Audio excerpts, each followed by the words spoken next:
Hi, everybody. How we doing? Excellent. Welcome back to the fifth and final day of the MiRo Maze extravaganza that we've been having here on Twitch and YouTube and Facebook. Part of UK Robotics Festival of Robotics 2021. It's been a great time. We've had lots of fun. We've had lots of frustrations. We've had some amazing MiRo driving, and it's all coming to a head today.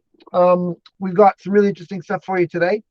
We're doing our evening program now. So we're going to start off with a really special thing. First of all, we've got a professional commentator coming in. Jordan will be with us shortly. So you don't have to listen to me drivel on the whole time because as much as I love this, it's not my forte. I'm not the best at this. So we'll get somebody in that is good at this. And then we are going to, assuming we don't get booted out of the building, because now I feel like we're doing something really subversive. The university doesn't even know we're there. We might have to start a campaign to free our team at some point because they're going to get stuck in there. Anyway, assuming all that works out, we're going to have a whole pile of primary school children giving the MiRo Maze a go, and they're going to be competing for prizes right off the bat. They're going to be going top 3 places. They're going to get some Amazon gift vouchers, and we're going to have lots of people trying really hard and giving the maze a go. That should be great. Then Tony and I, assuming Tony's there soon, we're going to do an interview with the ever brilliant Kate Devlin, and we're going to talk about robots and all sorts of things. And it's going to have, like I said, it's an evening now, so I'm putting a bit of an adult flair of that. And then we're going to finish up, again, assuming that the lights don't go out and the power doesn't stop and they don't try to imprison us all. I feel it's pirate radio now. We're going to end with the top 3 times from each of the categories. So the top secondary school, the top university, and the top adult. We're all going to compete for the final 3 places to decide who wins the overall tournament in terms of getting the MiRo times in there. So we're really looking forward to it. It's got a lot to do. Fingers crossed everything's going to go well. Maybe if you like comedy, fingers crossed everything doesn't go well, because that was always a bit more fun and frustrating. And that's what we do. So I'm isolating. This is me. I've been here all week. I've not left this room. I've got a hose. You don't want to know. And we're going to, I'm here again, and I'm going to sit here with you all night if needs, if you want me. And then we'll, and hopefully people will be coming on soon. I'm not with the rest of the team, so I don't know what's happening. So I'm relying on our little chat here and them to come on every once in a while and talk to me. But they don't like coming on. Then they have to be heard, and they'd rather just watch me flounder about like an idiot. So I'm looking. Oh, okay. Tony's on his way. I get these little messages. You probably saw that too, didn't you? Tony's not getting set up, and Tony will join me. Um, and I'm just watching some of the chat come in right now. Please get in touch so you can watch this on all the platforms in the world. So we've got Twitch TV / Cyberselves. We've got, oh, and Great Jordan's here as well. And we've got Twitch TV / UK Robotics. You can watch us on YouTube, Cyberselves Robotics channel, or sorry, YouTube channel. That's CYBERSELVES. Somebody must be watching to know that already. But you might be on the UK Robotics one. If you're on the UK Robotics one watching this, stay there. It's fine. It's the same. I'm watching the chat come from all of them. Okay. And then we've got UK Robotics YouTube channel and Facebook. And I don't check the Facebook enough. I don't think people are watching on Facebook as much. I'll have to get over there on the Facebook. I should do this. Anyway, I will be monitoring all the channels. So wherever you are, however you want to communicate with us, you can please post, give me something to read. I know Casey's done a couple of things, but I'm a little bit behind right now. So give me a minute and I will catch up just while I wait for others to come in. Normally, I'm the guy reading the feeds while everybody else kind of talks intelligently around me. And we've got a live feed on YouTube. Oh, there's a voice. Oh, no, it's my voice because I didn't mute the YouTube channel I just turned on. Sometimes I am an old person and technology isn't necessarily moving. Okay, I'm going to do it again. Watch this now. So I'm going to turn on this and this will come live and I'll hear myself again. There we go. Shut up. Right. So I've got all the social medias on. Oh, you're so nice. Yeah, I am a lot older than you, Case. I am way older than you. And no, I haven't beat your time yet. Smart ass. You just missed out on one of the final 3 places. I'm sorry. Just tiny bit.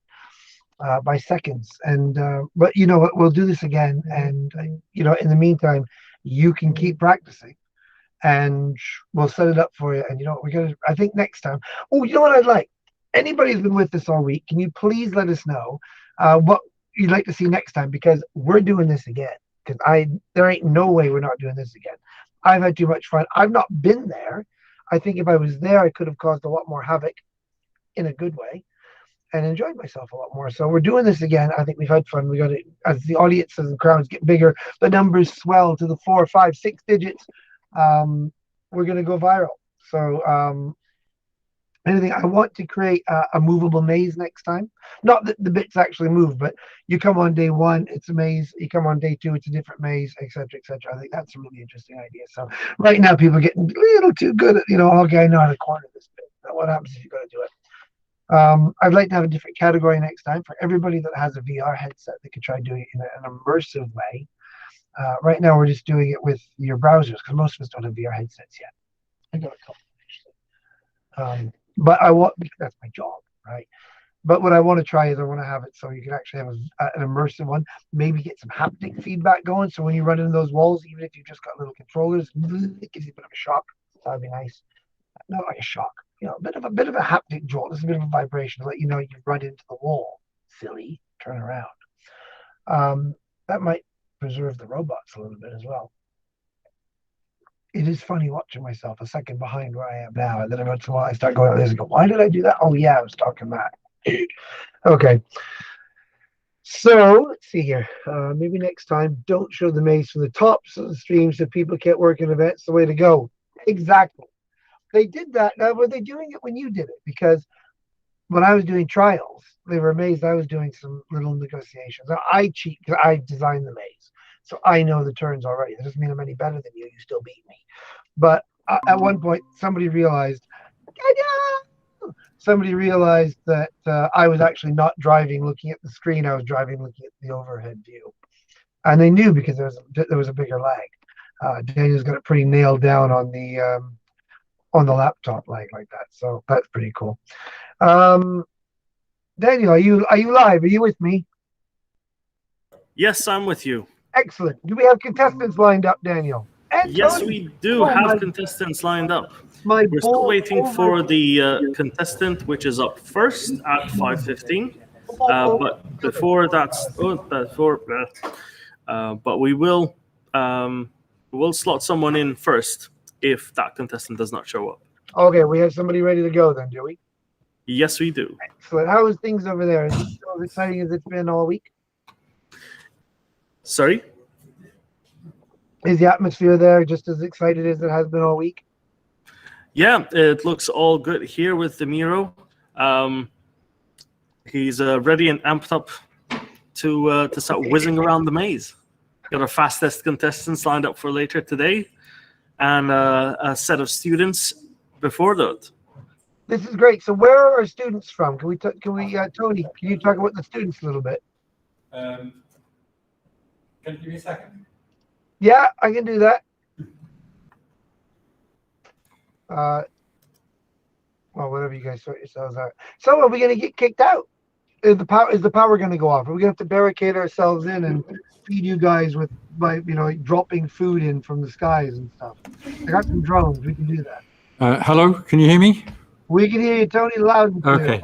Yeah, in answer to your question, these are students that are joining us through Discovery STEM. So Melissa, who was on the show yesterday, has recruited a bunch of kids, I think, from her robotics training program. So these people all have previous experience with MiRo, but not of MiRo Maze. This is Melissa Butt from Discovery STEM. Yeah, yeah. So they've not done the maze before. They're all new. That's right. Yeah, and also I'm just about to transform myself into our commentator, Jordan Boyle, who's sitting right next to me. Fantastic. Jordan and I are sharing a microphone and a pair of headphones, so we won't both be talking at once. You'll be pleased to hear. We might talk both at once, but one of us won't know what's going on in the rest of the I never know what's going on. That's okay. Can you get another pair of headphones? Because we could have a look, but for the time being, we can share them. So I'm going to pass my headphones to Jordan, and he can introduce himself. Get on that tech team. Just while Jordan's getting ready there. Hi, Jordan. Just before you start and you introduce yourself, and I am going to hand off to you as well because you are so much better at this than I am. People are bored of me wintering on points. I just want to say that we're talking about the students coming in are all from Melissa's STEM group. Now, if you missed the interview with Melissa yesterday, I did, or Emma, or you missed the interviews we did with David, or I'm forgetting somebody, Joanna, or who else was it? Richard, that we've done all week. They're all going to be up on the YouTube channel, Cyberselves YouTube channel, and UK Robotics channel, which you'll be able to watch them anytime you want. All the interviews from all week. Right now, I think we've crashed. I've lost them. I talked for too long and I've lost them. Although that's a great pose. We should definitely screenshot that. That's good. Anyway, those will be available up on the YouTube channel. We've not got the last couple from the last couple of days. I'll do that this weekend. It'll be up for you right away. Daniel, are we stuck? Yes, looks like we have some technical glitches, but good luck. As you say, he's stuck in a great pose there. Yeah, I've been stuck. A couple of times I caught. There was one video. There was one. And he's back. There we go. I mean, come in the best position. You were like this. It was so much better than the sort of, mid-conversation freeze one often gets. True. But there was one video we did, an interview, where I got blue screen of death right before the end of the interview.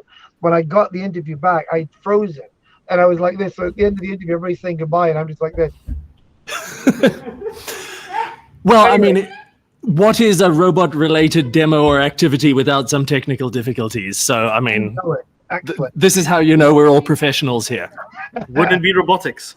Exactly, yeah. So, Jordan, please tell us about yourself and what you're here, and you take over. You own the floor. The floor is yours. Daniel is speaking. We should mute the microphone because otherwise we pick him up over here. Is that microphone separate to this microphone?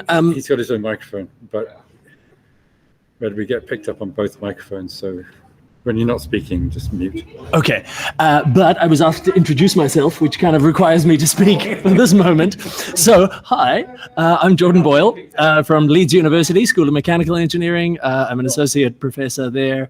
I do robotics for my research as well, mostly sort of inspection robots for getting into hard to reach places and stuff.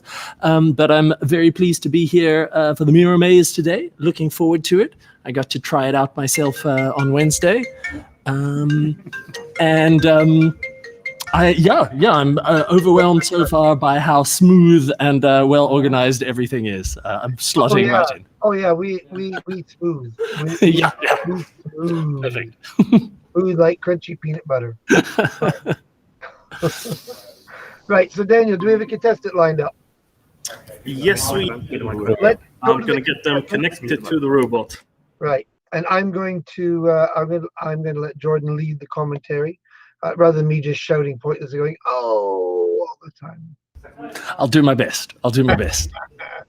Did Tony tell you about some of the names we gave some of the turns? Please do. So, well, the first turn, when you're looking at the above, the first turn is the hardest. So it doesn't have a name. We just call that, that's a hard turn. And then we've got the chicane, which is interesting. Yes, a high speed. I'm positioning myself so I can see the maze better. Oh, perfect. Yes. You need to do that. Yeah, you should be able to see it in the chat here as well. But have second commentator station. Cool. Thank you. It's that one. I should be able to see what in the chat? Oh, the maze and all the should be able to see live whatever the audience at home sees. Okay. Cool. Not yet, but no, when they start, they're a slick operation over there. You are working with professionals. Of course. Yes. No. Totally. We've got lots of. Yeah, we're all professionals, just maybe not at broadcasting. That's a good point.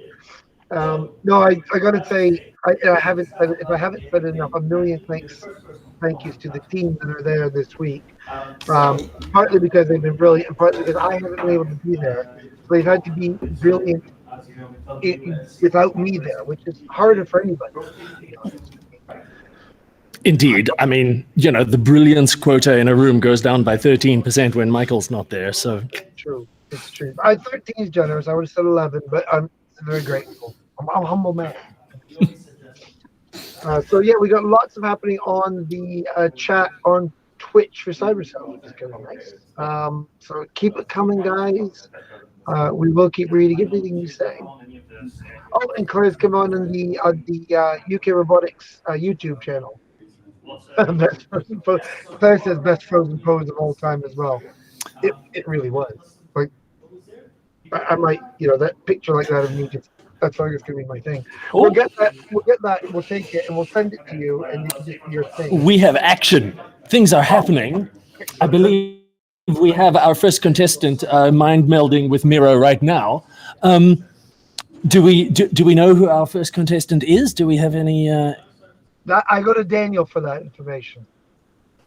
Well, Daniel's not here right now, so I mean, he is physically, but not in the. Here we go. We've got our first contestant. Woo! Right now, we have Aman driving. Okay, good luck, Aman. Welcome, Aman. So, having tried this myself the other day, I think Aman is encountering the same slight challenge that I had, which is that apparently we're looking out of one of MiRo's eyes, which means the camera forwards is not exactly the same as like the wheels forwards, which just sort of adds a little bit of extra excitement, extra challenge to adapt to. So what do you have right now? Okay, yeah. We call that the chicane. I can see why. Yes, no, that is quite a sharp turn we're having to deal with there. A good first run. There's Terminator's corner. We call this Terminator Alley. Alley. Top of Terminator Alley, you see Wally and after good. Wally Wall. I didn't mention that.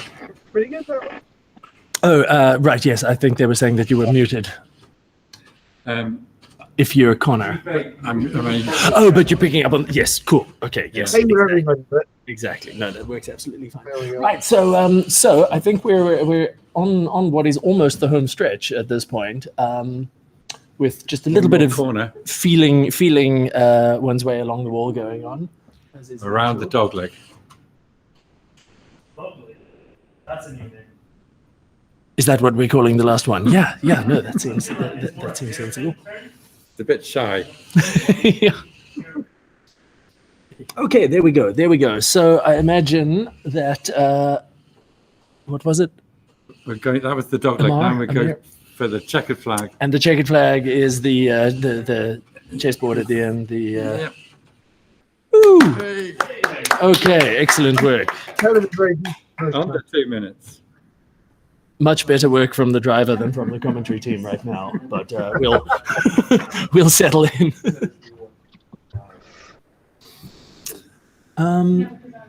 So every contestant has at least 2 goes. Okay, yep, that makes sense. That makes sense. I think we take the best time Right, than the shortest. rather than the average. Okay, yeah. No, that. So having tried it out the first time, like hopefully our contestants have fully memorized the route, the maze, and so far it is looking like a much quicker start. I think we're going to see that. What was it? 1 minute 40-ish. I think that's going to come way down on this one. Yeah, that's very much the strategy I tried as well. Just kind of feel your way along the wall. For anyone who's watching this and hasn't tried it yet, it's very hard to sort of get a sense of how much space your body takes up when it's not your body, but rather a robot that you're piloting. So, bumping into walls and stuff is much easier to do than when you're just piloting yourself. And your body is wider than your head, Indeed. which is just generally true. Yeah. Yeah. Thankfully, not I always. try not to get my body through every aperture I can put my head through. Indeed, and I mean, of course, we have the ability to move our eyeballs and heads, much more easily to get a sense of where But we can go side on in a way that the robot can't. Yes, step sideways. Okay, so I mean, this is shaping up to be a way better time than the first run. There we go. We've got the finish line in sight. And, oh, no, keep going straight. Straight, that's what you want to do. Almost got it. Yes. Woo! Excellent work.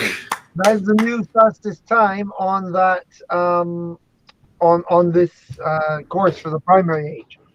Right. Okay. 1:27.06. So I will mark that, put that at the top of the leaderboard.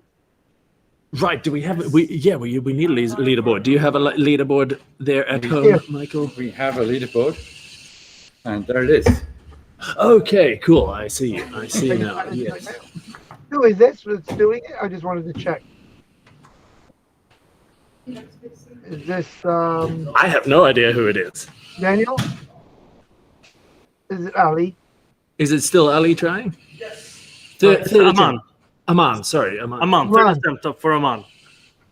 Third attempt. Okay. Third Are we and waiting- final. Are we waiting for Ali? Third and final, yes. Did we miss Okay. it? So poor Miro is getting a little bit snagged on the on the wall there, but straightening out. And I noticed there's a skull and crossbones in one There is. one section. Is there a trap in there? Will it be fatal to poor Miro if it steps in? It's because it's a dead end. A dead end. Oh, I get it now. Excellent work.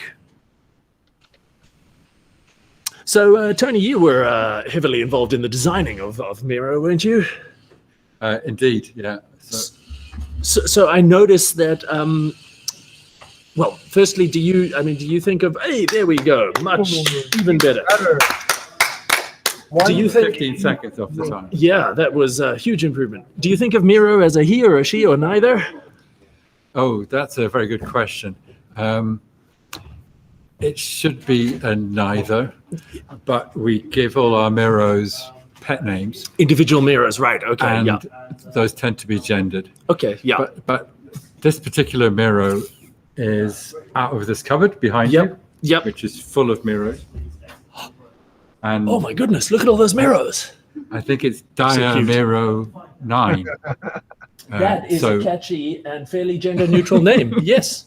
But we could give it another name. We could call it Speedy. Yeah. Yeah. I mean, that's Sonic. Sonic the Hedgehog, Sonic. similarly cute, Better at similarly fast. Yeah. So please put your suggestions for the name of this MiRo into the chat on Twitch, and we will have a vote for which name we want to adopt. And the winning name will forever be attached to this particular MiRo. It will never go by any other name. Well, that's a good idea, actually. We used to name them after famous computer scientists. That was the first batch. These are MiRo 2s we're talking about, Bs as well, wasn't it, Tony? And then I started naming them after fake robots. So Maria was the first one I built. And then we started naming them Arnie and Robbie and stuff like that. Yeah, I feel like a MiRo is sort of quite a lot, I don't know, cuter and cuddlier than most famous computer scientists. You don't know the right computer scientists. Computer scientists are cute, cuddly creatures. Look at Tony. That's a computer. Well, no, you're right. You're right. Tony is a very cute and cuddly creature. These So. are cute, cuddly creatures. These are cute, cuddly creatures. Where was I going with It's that? furry, huh? So as MiRo was sort of rubbing up against the wall there at some point, I noticed that the ears are presumably, they look quite flexible. Yeah, they're made of rubber. There are microphones at the base, Okay. and there's a crinkly material inside the ear, so that when the ear bends, it creates sound, which you can pick up Oh, with the as a kind microphone. of tactile sensor. Oh, that's very interesting. Okay. Okay, so if our pilots of MiRo had access to MiRo's onboard mics, then they'd know when they're rubbing up against the... That's true, and wall. maybe next time we can give them some more sensing, because there's also touch sensors in the body, Okay. which could tell you if you've hit the wall. Oh, I see movement. There's an ultrasound in the nose. Okay. So what we could do to make it even harder is to turn the lights off. Yeah, and have to do it ask with the contestants non-visual to sensors. do it in the dark using just the ultrasound. That sounds like a pretty good plan.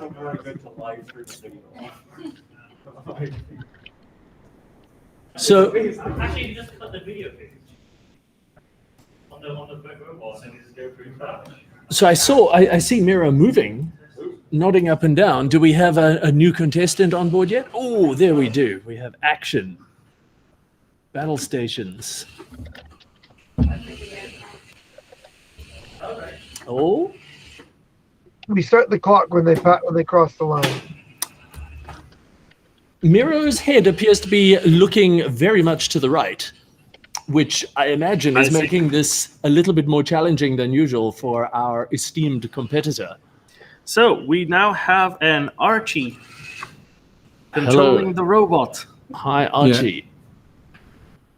So you can center the head by hitting the head down. Yes, Archie. The down button is the best view for solving the maze. There we go. Oh, right. Our contestants have control over the head movement. They do, yeah. Okay, awesome. So if you press the arrow down key, that should take the robot's head down to the... There you go. That's There great. we go. Okay, that's going to be a little bit easier to steer, I think. Yes, because the face is hitting the wall, and so it moves backwards. You mean the robot automatically moves backwards when it bumps something, or do you mean just the head goes back The down? head goes backwards, yes. Okay. It's a compliant neck, Right, which is right. a great design. But it does mean that in these situations, it does change the view if you hit the walls. Right. Okay. Yeah. No. That's excellent from a sort of game point of view, making this more challenging. Yeah. So Okay, no worries, Archie. just Yes. So we've got Archie has gone to get his mum, fair enough. Fair enough. and I think we'll just we'll reset the robot and restart his run again. Sounds like a plan.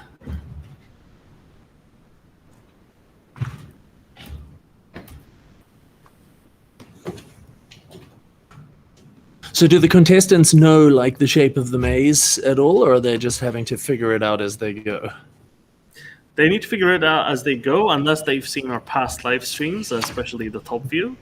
Or, like, for example, Archie here was telling me how he was watching one of his friends do the same course. Okay, cool. Right, so in fact, if they were watching the Twitch stream right now, Archie would be getting a little bit of a clue as to what the maze is doing.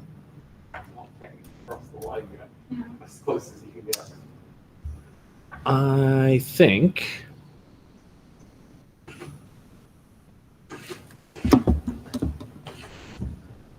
It's that way. Want to go that way. Definitely that way.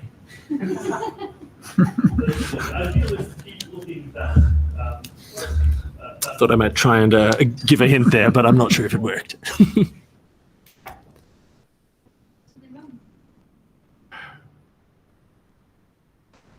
It's a very contemplative look that little MiRo has on its face right now. Sort of looking off into the distance. Yeah, it's a Zen robot. Yeah, yeah. He tries to keep his mind empty. To allow space for... Because it tilts, because you get a lot, and so it moves the head.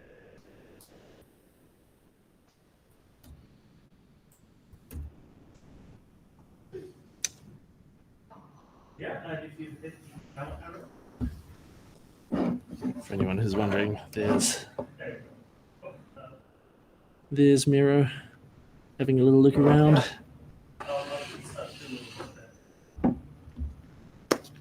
All right, come on, Archie, you can do it.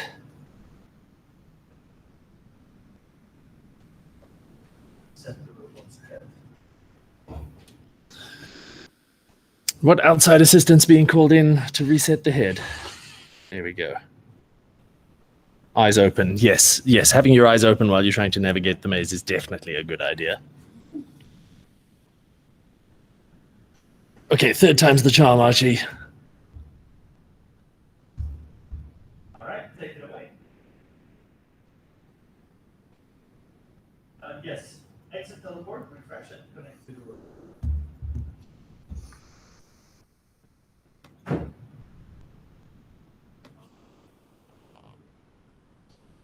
I do like that you decided to call it teleporting into the robot. So the other window there is the Twitch window.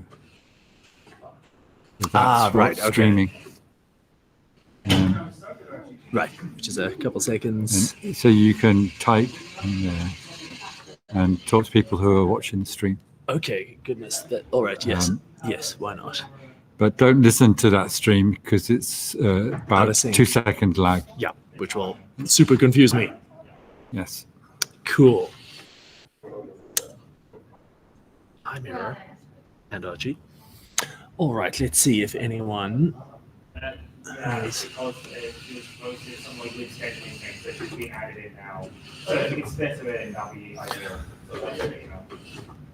Right, so we've got a little discussion going on there in the chat about the importance of spatial awareness, depth perception. Very true, very true. Yeah, if we could let people drive MiRo through VR goggles, which gave them that 3D perspective, I think that would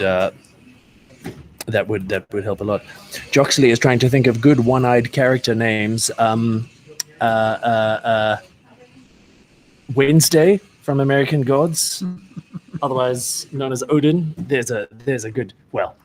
There's a famous one-eyed character. Okay, so Archie's made it further. What did we decide that corner was called? The chicane. The chicane. Okay, right. Chicane. It's the idea of naming MiRo after a pirate is interesting because of course MiRo speaks pirate. Yar. Yeah, no, Tony, how do you do that again? Because every once in a while, MiRo say, "Arr, I'll make you want the plank, matey." It's in the app. There is a control mode which is pirate. To make MiRo talk like a pirate. Okay, yeah, I can really get on board with that. Okay, you're super close, Archie. You're like within sight. A bit of weird backwards and forwards in going on. There we go. There we go. You can do it, Archie. Hard left. We have No, somebody the other left. on the chat called MiRo Robot. Yeah, that's me. Oh well, Nonsense. No, it's got to be one of the ones in the cupboard here, isn't it, Shirley? Which one of you is on your phone watching this on Twitch? Columbo. That's great. It's got to be one of them. Oh yeah. The ghost Oh, okay. Pay attention, everyone. Archie is on the home stretch. Just one more corner to negotiate. Come on, Archie, you got this. Oh, the old head's been knocked to the side slightly once again. Okay. Just got to go straight. Just got to go straight. Forwards. You can do it. Never You can as do easy. it. Never as easy as it looks, as you know. There we go. Just keep going. Yes, the end is in sight. Ooh. Excellent work. 2:30.79. Yeah, that's a respectable time. That's a It very is. respectable time.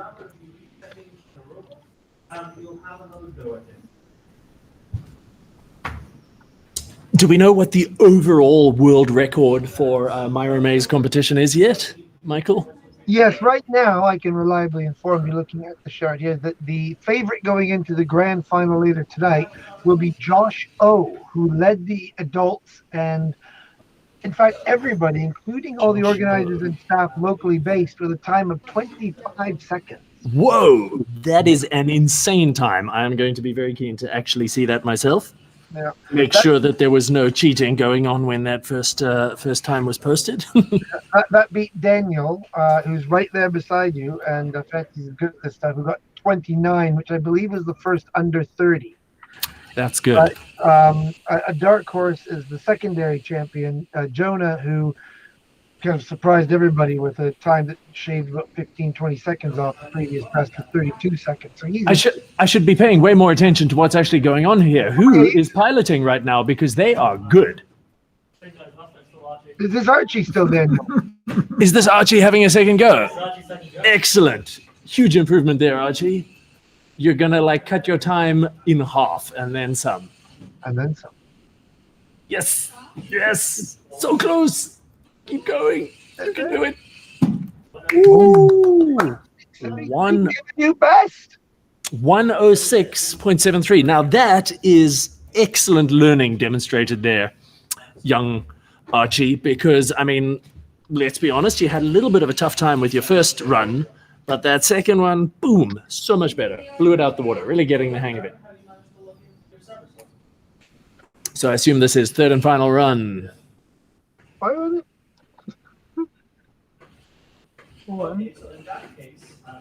There we go. 23. Yeah, that the spatial awareness challenge being a challenge once more, but definitely going much more smoothly this time around.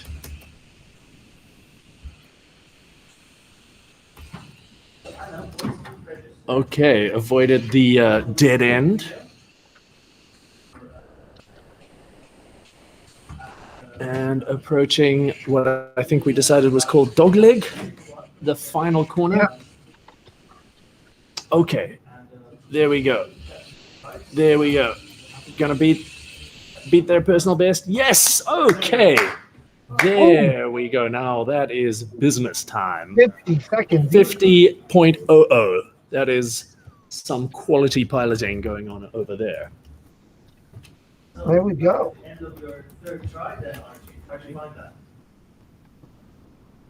Excellent work. Let's see what is happening in the chat. What an improvement indeed. Yes. You tell the team I'm on it. Tell Connor I'm on the times right now. Yeah, I just filling people in on the Treasure Island knowledge. So if you haven't Important. seen the Disney film. Have you seen it? I don't think I have. There's a robot character. Do you know the one I mean? No, Christy's looking at I've me. seen the Muppet one. He's called Ben. No, I don't know. I've seen Don't know it? I've seen the Muppet one. Oh no! Well, you should watch Treasure Island Okay. because there's a robot that has lost its memory. Right. So you could write about it in your PhD thesis. Well, you Chris know, is doing a PhD on with you, I gather. robots, culture, science fiction, how people imagine robots. Okay. Well, and when your supervisor tells you to watch a movie, you should generally watch that movie. But it's an excellent movie generally. Is it a recent Disney or a sort of back in the day type one? I was watching it with my kids, and they're now 20 and 17. So, Okay, yeah. So it's at least a decade old. Sort of from before the CG kind of days of Disney animation. Yeah. Nice. But it is really good. It's a great robot character. One of the best in cartoons, I think. One of the best in cartoons. You know, I was a big fan of Big Hero 6, though. Yeah, I saw that recently. It was I like Big Hero 6. I thought it was a good one. kind of makes our robots look a little bit weak, you know. Yeah. What screen robot doesn't? Though, right? Those That's Dawn, great. Yeah, I mean, those Dawn fictional robots with the great, but he ain't no Terminator. No, I mean, CG magic making their lives easier. not actually having to produce what they say they're producing, yeah. or write papers based on it and demonstrate it in public. Because of course, no academic ever has done like a robot demo where the robot maybe isn't quite doing what it looks like it's doing. Never in a million years would that happen in academia. Why, whatever do you mean? I'm shocked and baffled. I know not of what you speak, sir. Well, you know, just the old have someone with a radio controller hiding in a box and pretend it's autonomous, or Myself, I can't. I oh no, I'm going and. I'm not sure if this is an elaborate joke that Michael's working on here or whether his sound is actually flaking out. Like most of my elaborate jokes, ostensibly. So do we know who our next competitor is going to be? Yeah. Cool, that's all right. Who is it? We don't know yet. It's a Okay. mystery to all of us. Oh, drum roll, please, ladies and gentlemen.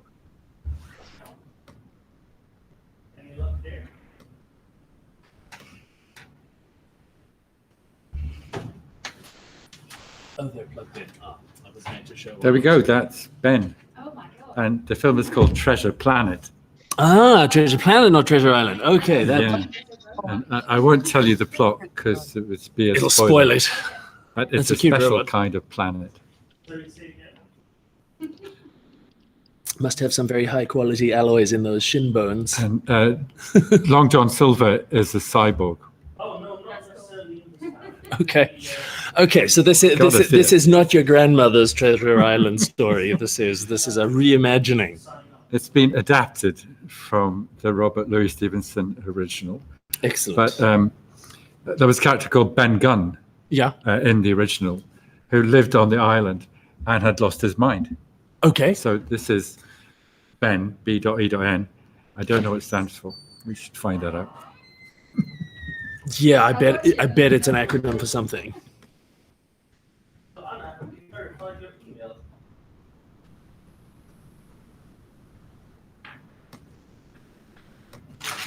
That's great. So now you're on the robot manager page, yes? Perfect. Do you see a robot vehicle? Thanks, Jed. My little brother's watching, but he's got to go pack his stuff because he's moving house tomorrow. Good luck, Jed. Good luck, Jed. That's a very stressful experience. Oh, isn't it just? Isn't it just? Poor guy. I've avoided doing it for a long time now. Well, Shaman, he has to go stay in like an Airbnb for 2 weeks because he's got a 2-week gap between the current accommodation and the next accommodation. We had a 6-month gap, I think, at one point when I had a very young family. I would recommend it. That must have been exciting. exciting. You know, it was an adventure. It was like we lived in a. It was like living in a tent. We didn't live in a tent. I should emphasize.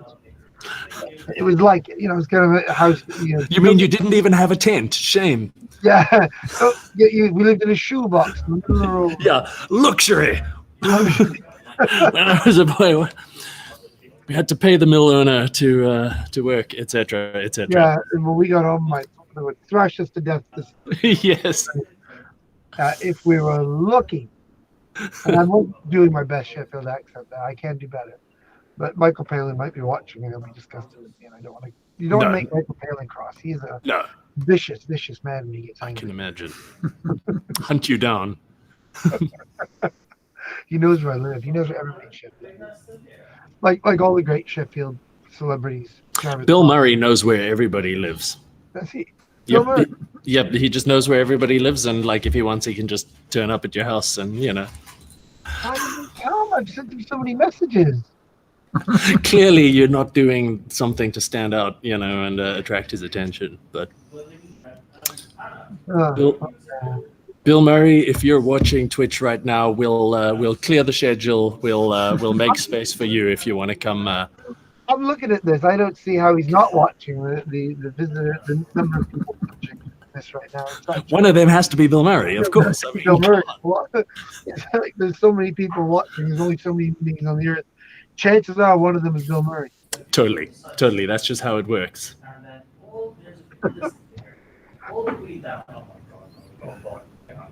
Oh wait, somebody's offering to sell us followers. So I don't know. I don't think. What someone's offering to sell us? Followers. No. I'm sorry, YG Scully 6662. If anyone is going to be buying followers around here, it is you, buddy. We acquire our own followers through legitimate means by providing exceptionally high quality entertainment. And yeah, we'll consider maybe selling you a few of ours if the price is right. We take payment in Bitcoin or gold, preferably gold.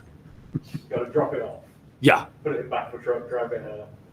Yeah, I mean, you know, I suppose I wasn't. Yeah. It could be like, it could just be a briefcase worth of gold. Doesn't really have to be a whole truck's worth. Yeah. Yeah, I mean, it's very fitting with the pirate theme that we've decided that we have for no particularly good reason. You can block and delete messages? I imagine so. I like this platform. I imagine you can. I think it's probably a good thing I didn't know this existed for a long time, or else I would have been on here before. Creating content or consuming content, do you mean, Michael? Creating, mostly just listening to myself talk. You know. Yeah. Some people apparently turn on their. What was it you kids was telling me about? Some people just turn it on, and while they're sat in the hot tub, and they just sit there. You can watch people in the hot tub and then talk. Oh, sorry. I thought it was. Interesting. You know, just sitting there having the camera on while you do nothing. I feel like some variants of what you're describing maybe aren't appropriate for the current age group audience, but. Yeah. Oh yeah, hot tub stream. That's it. Droxley says it's a hot tub stream. This isn't a hot tub stream. No. If you get to the hot tub, that's not going to happen on this stream. I'm so sorry. Well, I mean, if anyone in the audience would like to donate us a hot tub and have it delivered along with some appropriate attire, you know, I don't really want to get my jeans wet. So, yeah. So feel free to send it over. Okay, we have action. We have action. I see a moving MiRo. I'm not sure yet who our new pilot is, but they're just familiarizing themselves, getting used to the interface. Very sensible. I mean, really, I think probably the right strategy is to use your first run. You know, no rush, no pressure. Just you know, learn the course, learn the controls, and then you know, get ready to do a blistering one for your second and third. Jordan, that's it. It's going on Twitter. Is that all right? Of course, yes, certainly.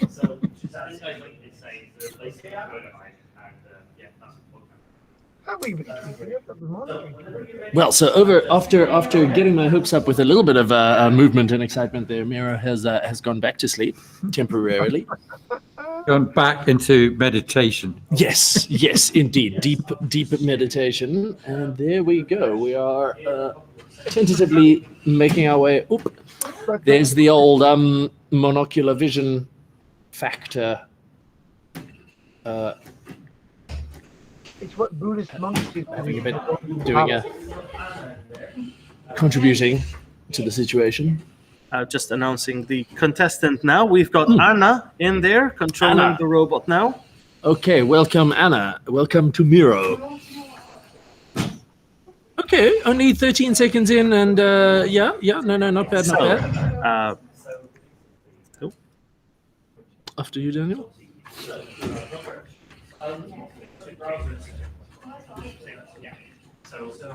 Okay, so yes, once again we have that the sort of spatial awareness body collision kind of thing going on, but I think that's just to be expected. I think everyone piloting for the first time is gonna need a little while to get used to that, learn to compensate for that. I mean, it's funny how well we can learn to compensate for things like that. You know, I mean, even just something as simple as the fact that you drive a car from not the middle of the car, you know, and you're always off to one side, but you just get used to seeing everything from that slightly offset position. I found the hardest thing about trying to drive a car on the other side of the road was not so much the change in the road, but just the fact that the steering wheel was on the other side, and I sort of kept putting two wheels in the gutter because I expected to see my lane from a certain perspective. As a Canadian who learned to drive over here, the first time I sat on the right-hand side of the car to drive, the distance to that left, which is the same as the distance from center to there, the distance seemed enormous, and I was smashing into everything. I want to apologize to all the residents of that London street that I first Whose drove cars down you to scraped. University, who no longer have driver's side rearview mirror. So Anna has made it to the home stretch. Last little section there after the dog's leg corner, and I think there we are. Excellent, Wow. Very good for first run, especially. So what was that? A 2:01. Nice. Or was it 201? Oh, 201.37? Oh yes, it's cut off on the camera, but yes. No, we absolutely. I my biggest fear is it's going to go down to tighter than a hundredth of a second. It probably is. I mean, the measurement system we have set up here for timing would be good enough for, timing photons, right? Right. So yeah, I mean, This is more intense. we've got it down to like the picosecond. There we go. Once again, a much better start on the second run after some familiarization time. Okay, a better start. So I guess the key question here is, does Anna, it was Anna, I think, yes. Does Anna manage to get it down to the 50-ish seconds that our current leader from this batch managed to do it in?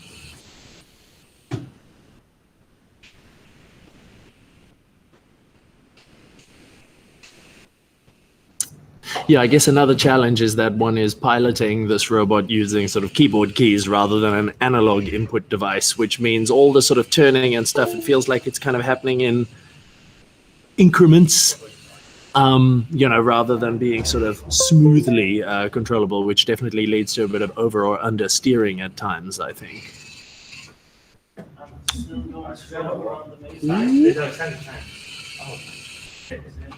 Okay, well, this is definitely shaping up to be a big improvement on the last time. I think we are approaching the final corner. I think. Oh, no, we're going back. We are going back. We have found the skull and crossbones, the pirate flag. Dead end.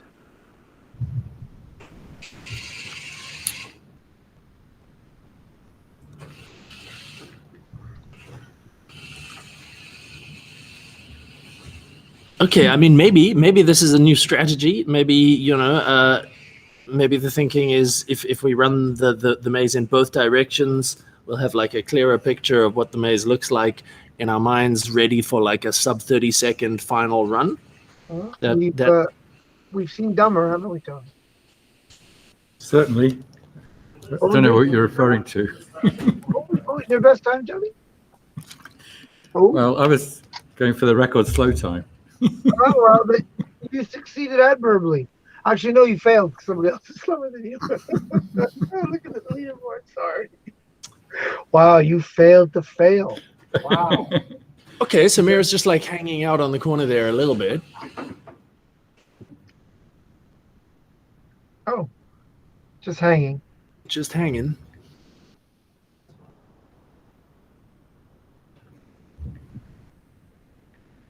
Okay, yeah, no, this is perhaps not the strategy I would advocate for best possible time, but that's cool. That's cool. Find their own way, man. There we go. Okay, there we go. We're going in the right direction again.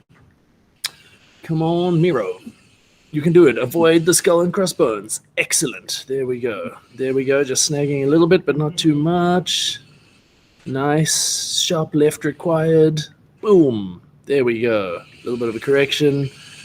Okay, now can we do this final corner nice and smooth? Oh, just catching the right shoulder of MiRo there on the corner. So close. 90 degrees right. That's all you need. No. 90. There we go. Straight. A little more straight. Left a bit. You can do it. And that. Boom. That looks like we.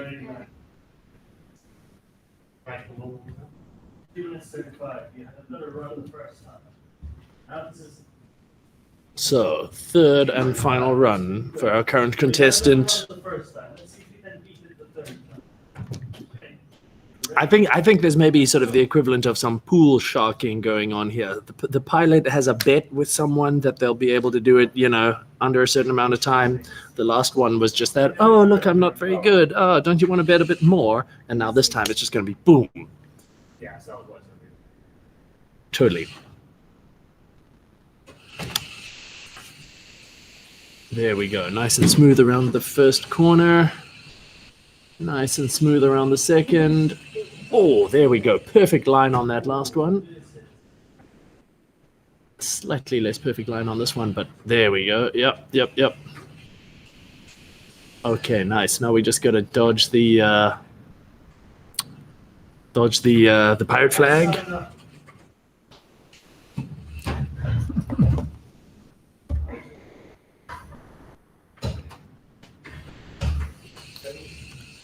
Okay, this is definitely shaping up to be a much better run.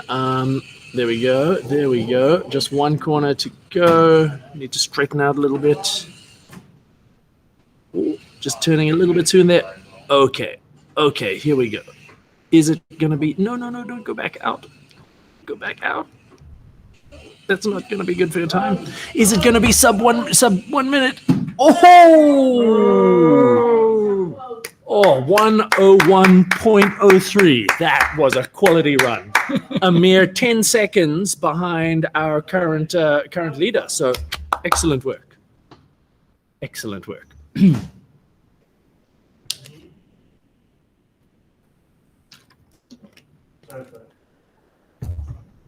Yeah, but that's great.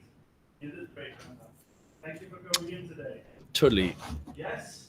I don't know if you disconnect from the robot first. Like the teleport. Just set it there.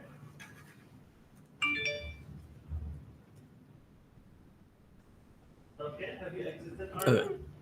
Not that it really matters, but... Great. So, guys, yes, Robert? Tony, do you know if it's possible to, like, while logged in, change names? Because on the stream it says I'm Tony and it says you're Conan. Does it? Yeah, it's the account to log into. Okay. You need to log out. Matter. That's all right. I'll just... According to mine, it says you. Yeah, if you'd like. Yeah. We should get to the name first. Thank you for coming in. You can log out of the Google Meet and log back in as you. It's all right.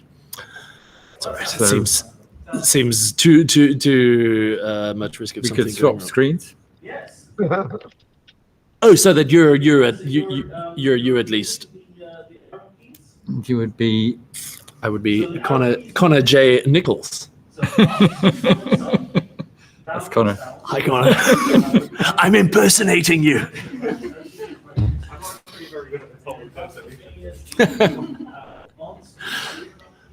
Okay, cool. I think we have another contestant Oh, out of the gates. who's this, Daniel?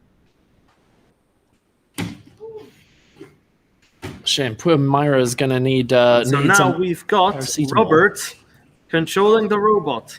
Hello, Robert, and good luck Yeah, to you. Myra's brain is in his body. It's very sensible. He's got a second brain in his head. Okay. It's quite small. Secondary brain.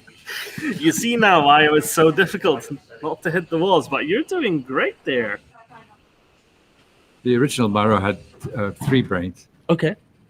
but we've gone for a single large Raspberry Pi brain. Right. Yep. Yeah, and that fits more comfortably in the body, I would imagine.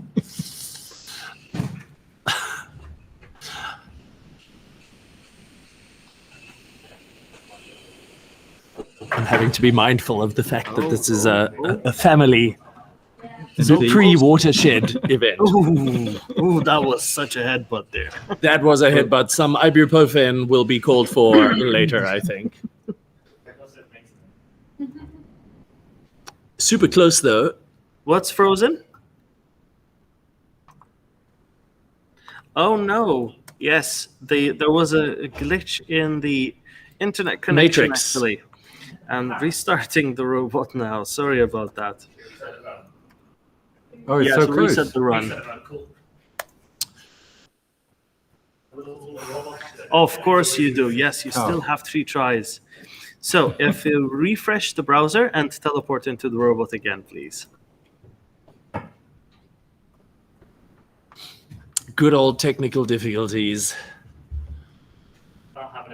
Exactly.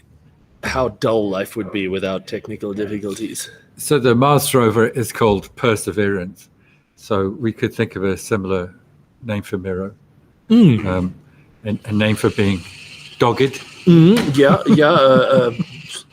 Yeah, what could we... Stick-to-itiveness. Catchy name. Okay, there we go. Okay. Right, is... Synonyms for perseverance. I'll have a look. Yeah. Headbanger.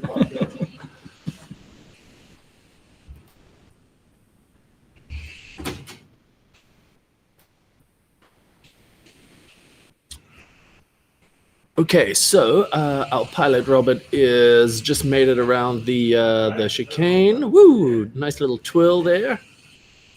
Very good for doing a 360-degree scan of your environment just to make sure you're right about where you are, and then dodging the old pirate's flag at dead end. See, so far I don't think anybody has accidentally taken a right at that T-junction just there and gone down into the second dead end. Just a little bit too soon. Oh, Oh, Robert, you're so close. good headbutt. Excellent. Just feeling your way along with the head. Very sensible. Okay, and we are in the home stretch. Nice. Nice. 118. Good tip. That's very good for a first run. No, 1 minute and 18 seconds. 118. So, reset the robot for you. So, are you ready? Go for a second. Woo! Come on, Robert. Yeah, stick-to-itness is the word, according to this thesaurus. It really shouldn't be. That must be an American thesaurus. Along with pluck, doggedness, and Yeah. tenacity. Tenacity, that's a good one. Could be called Perseverance, tenacity. Yeah, it's got like a sort of NASA level gravity to it. the tenacity rover. Yeah. I mean, surely that's like the next one on their list of names. We could copyright it now. Yeah. Tenacity All the robot. money for us. Well, Robert is currently doing a very good job of piloting Tenacity MiRo. Are we going to get an improvement on the first time? Yeah, my looking guess good. is that we will. Into the dog leg. If we can just get that dog leg nice and smooth. Oh, the old premature turn there. Oh, that shoulder really. Yeah, that's it. There we go. There we go. Come on, you can do it. Gonna beat your time.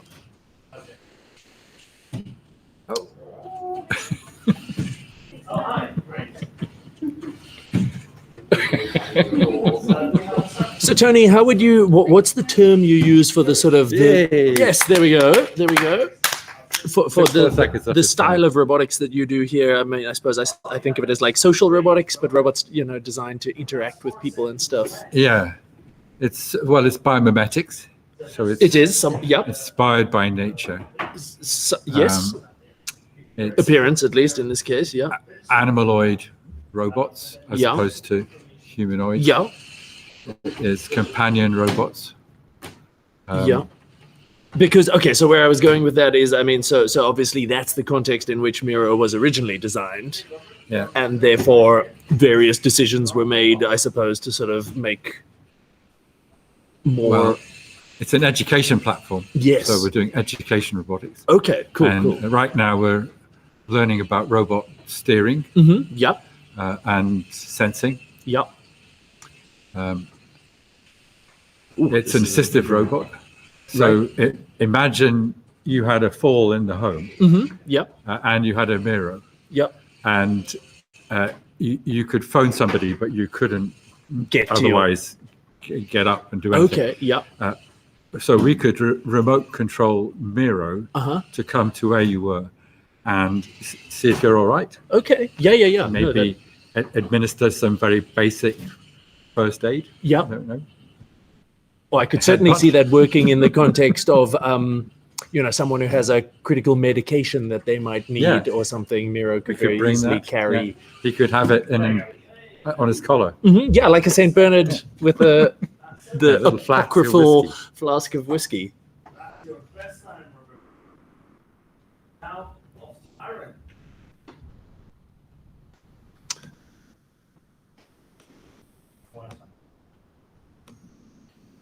So, Kate will be joining us in about 20 minutes. That's Dr. Kate Devlin, who is very well known for working on and thinking about human-robot relationships. So, imagining whether we might have robots as social partners in the future. Right, okay, yep. And she wrote a book, which is very funny. Have you read it? Oh yeah, I found out about it yesterday and I found it. So Chris is not keeping up with the reading that we're doing. So a quiet night or a short book. Science, sex, and robots. It's called Turned On, Science, Sex and Robots, and available in all good bookstores. Right, And yeah, no, that sounds... Kate will be joining us later. Bookstores as well, I suspect. But Michael, if you said something there, I don't think we could clearly make you out. I think he said available in some tacky bookshop. and the slightly dodgy ones as well. Right, yes. This is why we moved this section of the maze to the evening, to the adult program, Sensible. after the kids are done. So I think like this is still Robert, except it isn't actually still Robert. I think this looks like Alan. Aaron. Oh, Aaron. Right. Okay. Sorry. Okay. Aaron's first run. Right. Excellent. How are we doing so far? Yep. Just familiarizing with the interface and all again. It does sometimes take sorry about that. Please also check your spam folder. The stream seems to have hung. Twitch. Oh, it's back. Straight into the corner. Oh yes, this is going back to what we were talking about there. But yes, Joxley is imagining MiRo firing an inhaler into my hand like a tank shooting a smoke grenade, or a bit like R2-D2 shot the lightsaber into Luke's hand. Yes, exactly. That is what I we don't need remember much more that of. scene. I should watch that again. Definitely. I mean, Yeah. So, which is your You can call it favorite work. Star Wars robot? R2, definitely. Really? Yeah. C3PO is a bit of an beep. And I don't know, I just... BB-8. I'm a BB-8 fan. Yeah, I think I just sort of have a soft spot for the original trilogy. But yes, no, BB-8 was pretty cool as well. But yeah, Okay. no, R2's my man. Oh, we've already gone to Star Wars, and I wasn't here for it. Yeah. Oh, sorry. Which is your favorite Star Wars robot, Michael? My favorite Star Wars robot. That's a good question. I'm gonna think outside the box for that one. Give me a bit. Given how well I know the Star Wars movies, I should be able to come up with a decent answer. It's going to take a long while for Michael to think outside. To find his way out of the box. Yes, that ball. Okay, so Aaron has just slipped into the dead end by the pirate flag there, but that's totally understandable. It is right in front, so we got to do a little bit of a left turn maneuver there to get back on track. If I said I like L337, that L337, Because I'm fairly sure is not from the original trilogy. no, very good. It's the one played by Phoebe Waller-Bridge. I did have to check the name because I thought I forgot it. But the one played by Phoebe, Oh, the one in Rogue One. no, Solo. Oh, Solo. Which one's? It's the one that tries to lead all the other robots in an uprising, which is kind of a clever joke that's a little bit too much stretched out. But Okay. Okay, yes. I love a good gonk droid. I gotta be honest. Gonk. Gonk. And in fact, I had forgotten about that wonderfully sarcastic and deadpan the assassin the assassin droid turned good in One. Rogue One. Yeah. He's like, it would be fatal for you.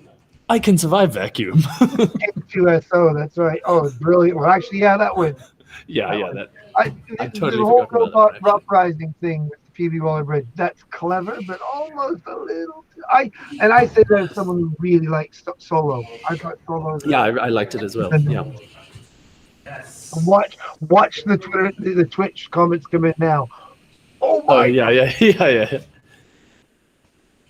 It's all right. We can always just block and ban people who think Phantom Yeah. Menace was the best Star Wars film.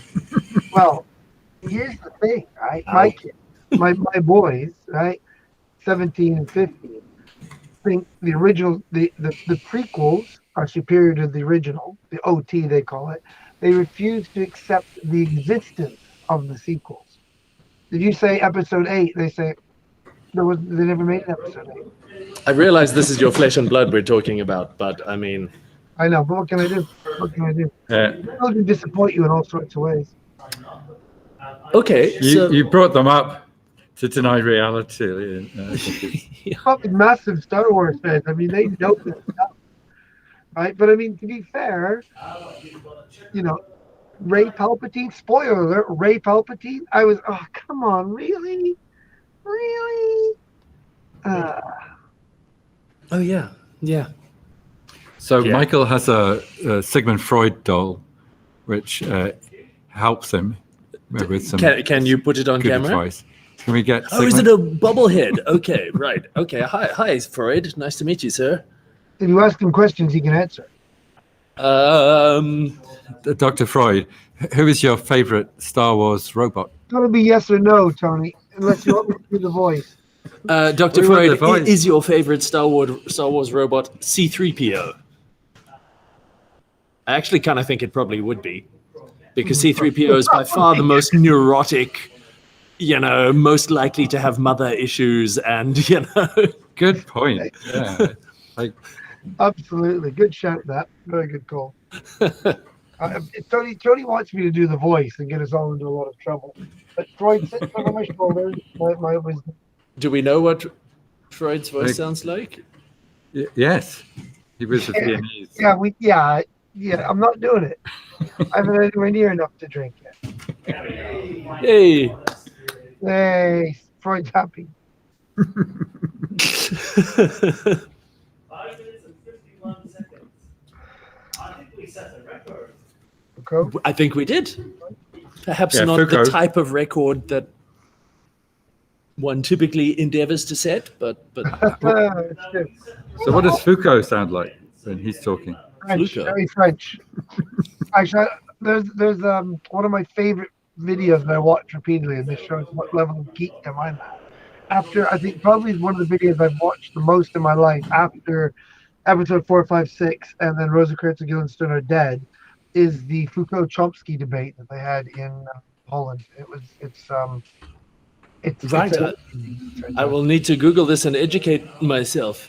It is fantastic. It's you've got the stalwart of kind of realist, rationalist, political, kind of anarchist political thought versus the bad boy of French critical theory. Speaking of the bad boy of French critical theory, Aaron over here is doing way better on this run. Absolutely. Was like super smooth around those first set of corners. I'm sure you see the link that I was, referring to there. Yeah. Having a little bit more trouble with this one, but still well on track to handily beat the time Very from the first smooth round. around that Yeah. No, that was a good line. So you guys Good are watching racing. live. I've got to remember to watch the right feed because sometimes I let my eye drift onto the Twitch stream, which is Out of date. 30 seconds out of date. So you were saying he's doing well. I was like, well, he hasn't started yet. Oh, It's a- my Lord Jesus. Yes, he has. Oh, wow. He's halfway done. Okay. It's a Yeah. window through a wormhole into the past. That Twitch stream is. It's true. It's literally traveling back in time. Yeah. No, literally. Actually, I literally heard, what's his name? The physicist, TV physicist. Always excited. Oh, Brian Cox. That's the one. He was saying that you Woo! can travel. Very good. Much better, Aaron. Excellent work. You can travel forward in time, but you can't travel back in time. First and second try. Throw that one out there for everybody to ponder this evening, shall we? Yeah, I mean, traveling forwards in time is essentially just The living. living. Yeah. Or maybe going to sleep and waking up.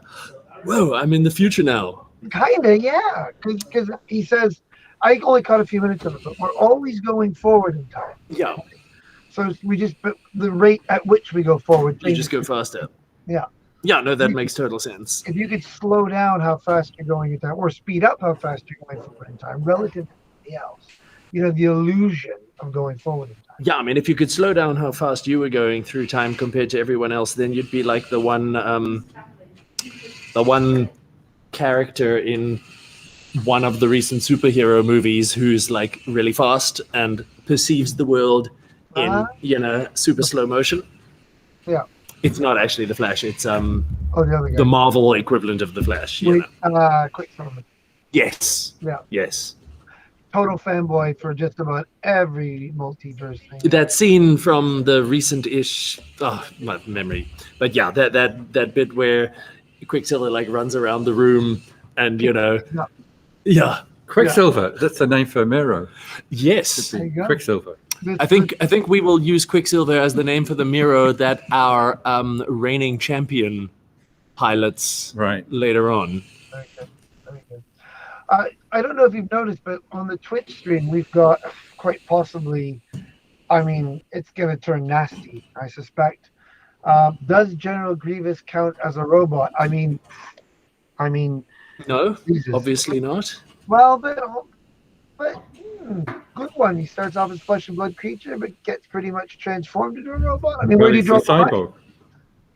Is he a cyborg and a post-humanist conception of what it means to be human? Where do I you mean, draw- he's got an organic heart, doesn't he? Yeah, but some robots have organic features. Oh, No. so it's finished. Sorry. Oh, 1 minute 43. Nice work. Me. Excellent, excellent. Apologies, we were getting distracted by deep philosophical questions. Oh, and it's not going to end there. I can. Yeah. But yeah, no, I don't know. I know people do maybe sometimes call things with biological bits robots, but I'm not sure I would use that terminology myself. Work is good. But then, yeah. See, this is what I mean. We're opening up a whole existential thing here. Well, I think that a lot of those characters are cyborg, so Yeah. Skywalker included. Yes. Well, but then is he a human with a cybernetic implant? Where do you draw the line? Well, there's that I weird. can tell you. So Okay. you're a cyborg when the device is in a loop, a feedback loop with your body. So Right. rather than just being added on Yeah. and doing its thing, you are controlling it and it's sending signals back to you, which is completing the route. Okay, so like a good quality pacemaker would then count, right? You'd be As long as cyborg. it's able to modulate its rate to suit your heart rate and stuff like Yeah. that. Yeah. Okay. Absolutely. Okay. Do Okay. my varifocal glasses count? No, because they're not interfaced with your body. Unless you have a super cool pair of varifocals that I'm assuming you don't have, that like plugs into your. I work in a robotics lab. We got all kinds of cool stuff. Well, okay, yeah, no. There's this weird chap who's done a couple of TED Talks and stuff who calls himself a cyborg. He's got this funny little antenna on his head that lets him hear colors. I mean, basically, it's a camera that detects colors, and then he's got like a cochlear implant or something. Yeah, interesting. Strange fellow. Hmm. Strange fellow. So we've got our next contestant coming on now. Dewey, tell us. Yes. We've got Rowan controlling the robot. Rowan, the robot controller. Excellent. Very Best good. of luck I like to you, Rowan. So there's a good talk by Hugh Herr Mhm. from MIT. Yeah. And you probably know he lost his legs above the ankle in Okay. a climbing accident. Okay. And he, from that point on, dedicated himself to building prosthetics. Okay. And he's now trying to make these smart prosthetics where when you have an amputation, you don't just cut the leg off Yeah. at a certain point. You take out the nerves Mhm. and you wire them into the prosthetic device. Okay, So yeah. that there's a loop and the tendons as well. Nice. And they've done this with at least one person, and you have this experience of ownership of the prosthetic. So you feel like it's part of your body much more than if you've had an amputation. Yeah. And you feel then wearing. at some point just strapped it Yeah, on. exactly. So even if you might have a really smart leg, Yeah. if it's not connected to your nervous system, Then it's just You're not really an cyborg. accessory rather than a cybernetic yeah, it's a body prosthetic. part. Yeah. I mean, that's what we need for the, Luke Skywalker hand type future, which obviously is a place we want to get. Are you maybe using a VPN that doesn't interfere with Is Rowan using a VPN? Oh, these are complicated questions. Best These luck. are complicated questions. Connor, how many more contestants have we got in the schools competition? 2 more Yes. after this one. Yeah, we've just got it's Rowan and Luke. They're both from the same connection. So Rowan's going first, it's going to be Luke, and then we'll have the interview, or they might have to do their runs during the interview. We're not sure yet. And then after that, we've got the finals. Okay. Right? Oh, so is the interview at 1:45? Yeah. Oh, okay. Yeah, we've probably got time. Then. Oh, 1:45. Okay. I said it was half. Yeah, I thought it was 1:30. I scheduled it for quarter. What's the code for the chat room for the interview?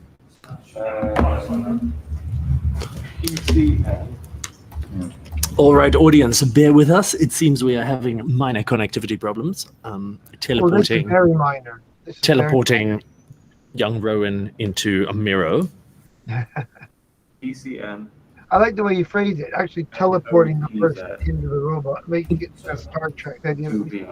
Scramble the rooms and reassemble. You mean that's not what's happening? I assume there's a tiny little person inside the robot, and we teleport a new one in each time. Is that you tell me this is not what's actually happening? That implies more like the big Japanese. What do they call the big robots? The mix. Yeah. No, we're not doing that. We actually just completely scramble their molecules at the atomic level and fuse their consciousness with that of the robot. That makes much more sense. Yeah. You would though, wouldn't you? I mean, you're gonna do it. I mean, fusing of consciousness is technologically a lot easier than shrinkifying. Well, no, it's not shrinkifying that's the problem. It's the re-enlarging afterwards that's the real bottleneck with that process. I went through that once, and then and like the health and safety team really doesn't like us trying because it looks really bad when we accidentally leave all of these people miniature, and you're just like, sorry, buddy, we're just gonna have to make you a life-size robot version of what you originally looked like, and then miniature you goes in the head and controls it. I mean, we've only had to do that with 5 or 6 people so far, but 5 or 6 in your lab, maybe. Yeah. These people are everywhere, man. They're everywhere. I think now there's more of them than there are lizards. So if someone ever walks past you and they're buzzing slightly, it's probably one of them. That noise. You walk past somebody, they're going. Yeah. It's just a little bit in the head. They're not that they're not human. No, they are. Yeah. They're just tiny little people in a mech. If you ever think you're talking to such a person, then just look at the back of their head. There should be a little trap door. If there is, then they're definitely. And if somebody walks behind you to look for the little trap door, don't be offended. Because they're paying you a compliment. No, exactly. It's perfectly normal. It just means. Have you seen that film, Being John Malkovich? Oh yes, I have. I love it. Yeah, exactly. God, that was such a bizarre film. There could be lots of people inside. Yeah. See it again, I think. Yeah. We'll return in a minute. Sorry. Goodbye for now, Michael. Suspect nature calls.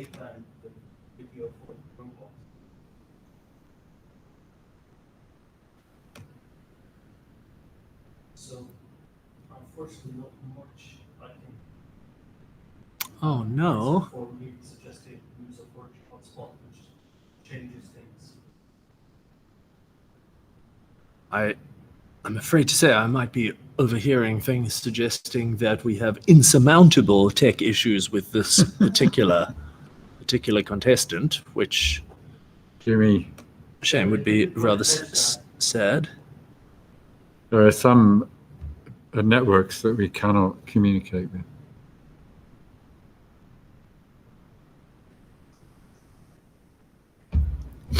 Well, in the meantime, I see there's some interesting discussion going on in our chat, posing the question, would you willingly give up a limb for a chance at a prosthetic enhancement? If the limb is quantifiably better, Joxley certainly would. Yeah, no, it's an interesting question. I mean, if you look at like Ghost in the Shell, for example, either the original anime or why have I frozen? I seem to have frozen on Twitch. Okay, no, there we go.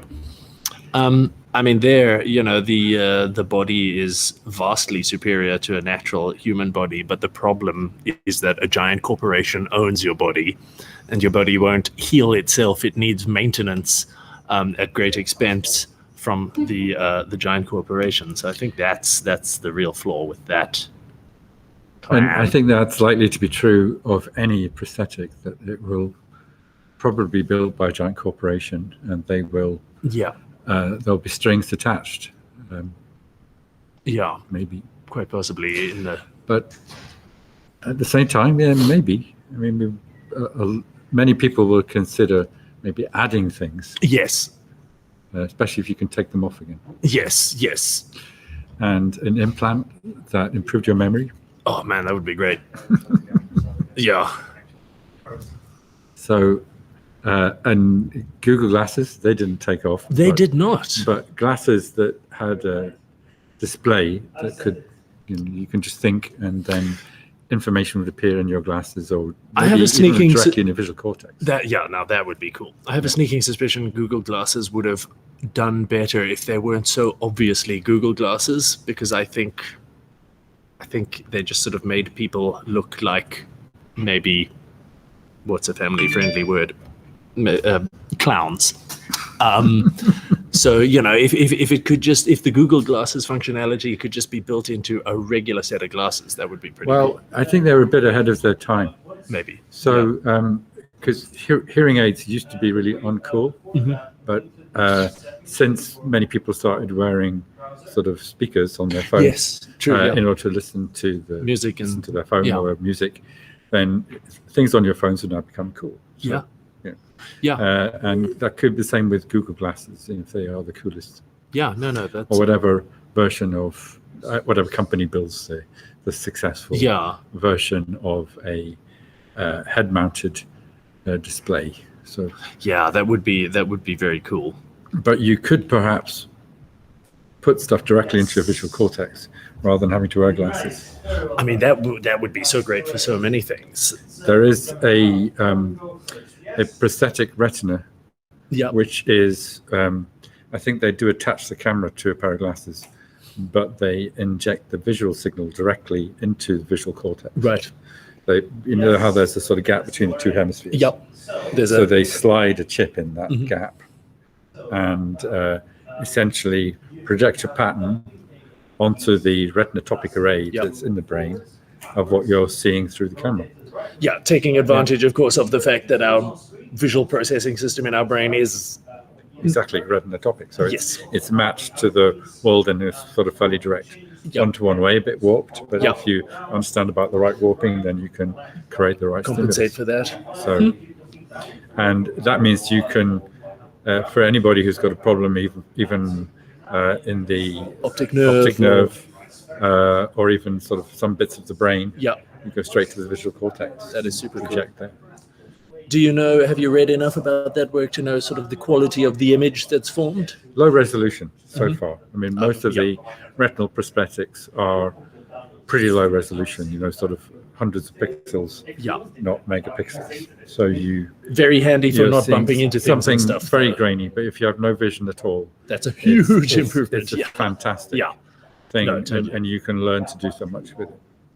And probably, I mean, the brain's remarkable plasticity probably means that over time, your apparent I think it's perception upgradable as well. So the next generation will have thousands of pixels. It'll be like cameras.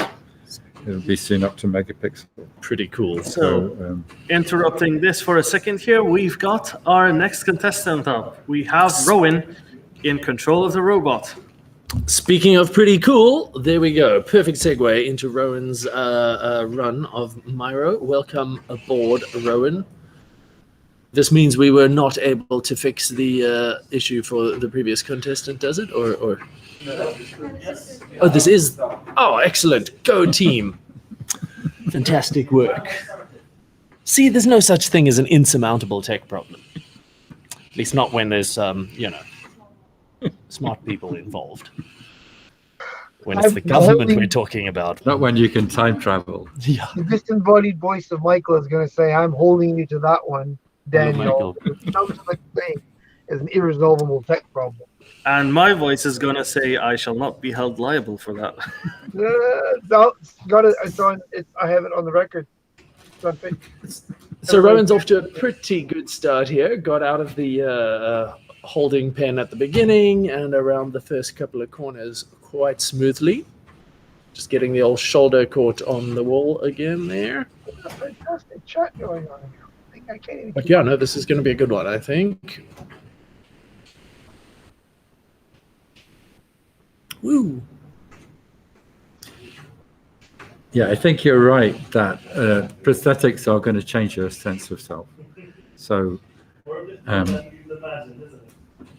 hopefully in a good way, sort of extend yourself outside the brain. Yeah, outside the confines of your meat bag. And that's what I like best about Ghost in the Shell. The idea that through these implants and prosthetics, you escape the sort of encapsulation of the skull and merge with the internet. Yeah. Yes, and become a sort of free-floating, untethered being. Exactly, yeah. The master. Yeah. I'm telling you, you would make a lot of money off that technology, that is for sure. There would people be beating down your door, lining up to have themselves injected into the internet, I think. So back to Rowan's run. We've avoided the pirate flag of doom and are heading towards Dogleg. Yeah. Pretty good for a run 1 of 3. We're on track here. There we go. Okay, nice. And for once, going sufficiently deep past that corner to not snag on it, like many others have. And there we go. Final turn into the straightaway, and boom! Very nice. Very nice.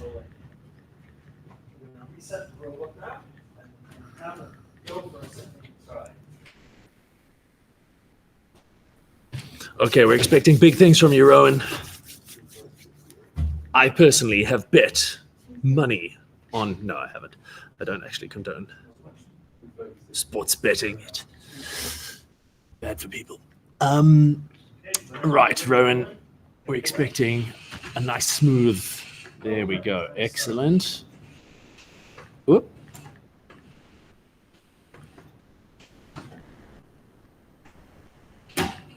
Oh no, poor MiRo. Another headbang. Woo. That mirror is made of tough stuff. I hope so, yes.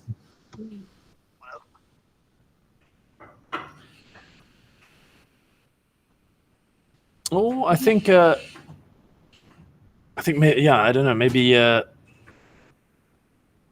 think Rowan is currently a little bit behind run number 1, actually, but still plenty of opportunity to beat the initial time.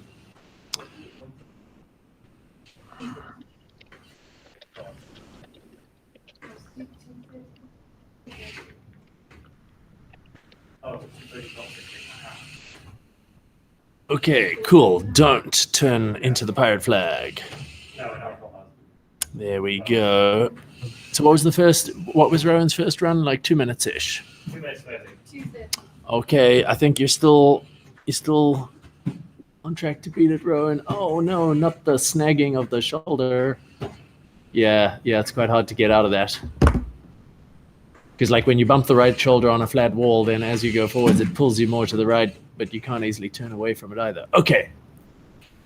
Just one more corner to go. You can do it, Rowan. Oh, got the head past. That cute round body having a little bit more difficulty. But I think, yes, we're on track to beat your initial time. Come on, keep going. Get it! You can do it. Get it! Oh, that wall.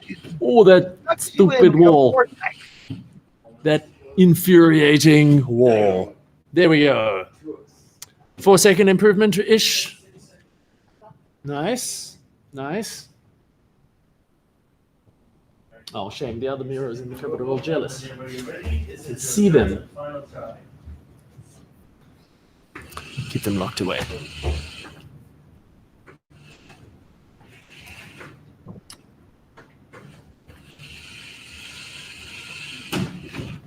Okay, Rowan's third run now. Yeah, not bad. Only, 5 seconds in? Feel like there might be a slight glitch in the space-time continuum there, but it's cool. So I think we are definitely well ahead of where we've been on the 2 previous runs. Nice.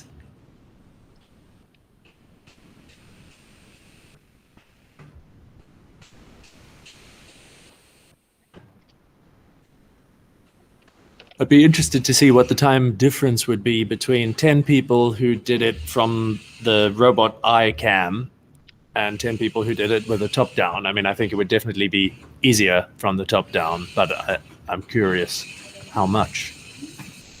Okay, excellent. We are at the final corner. Come on, Rowan. No, don't stop now. You'd Don't be stop. surprised how difficult it could be from the top down. I mean, Yeah. ask I was ask gonna Tony. He didn't really clock a great time. Well, it was much harder. Rowan, what's happening? Why have you stopped? What's going on? There's been another glitch in the matrix. The space-time continuum. Oh no. No. So Rowan, you can start refresh, sorry, and the robots is going to be reset. One final try.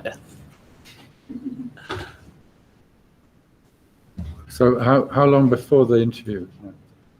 5 minutes. Okay. So we might have to do that runs while the interview goes on, and then we'll just get our times.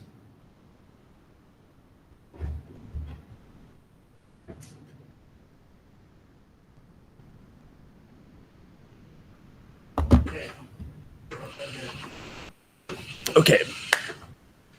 Final run, version 2. No technical difficulties this time, hopefully. Rowan taking the lessons learned from the previous attempts and putting them to good use. So far, pretty smooth. Pretty smooth around yonder chicane. There we go. Getting the 90-degree turns much more on point this time round.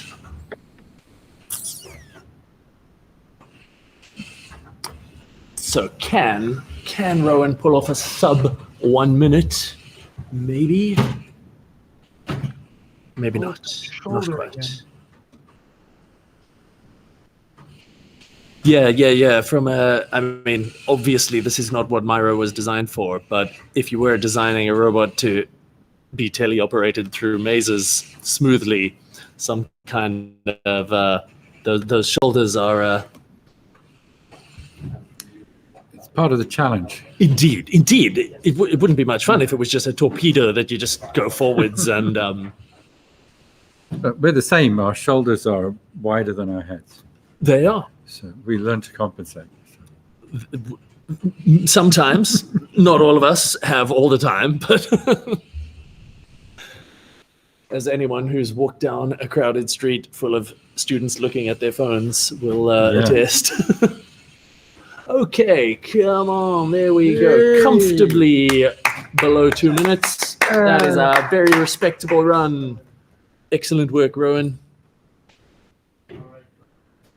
Best time here. 40 seconds. Woo! Now on to Luke.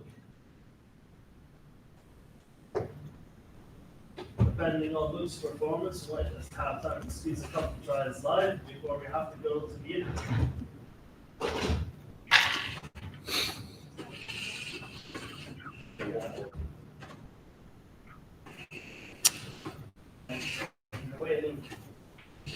So who is our current contestant? Luke. Okie dokie, Luke.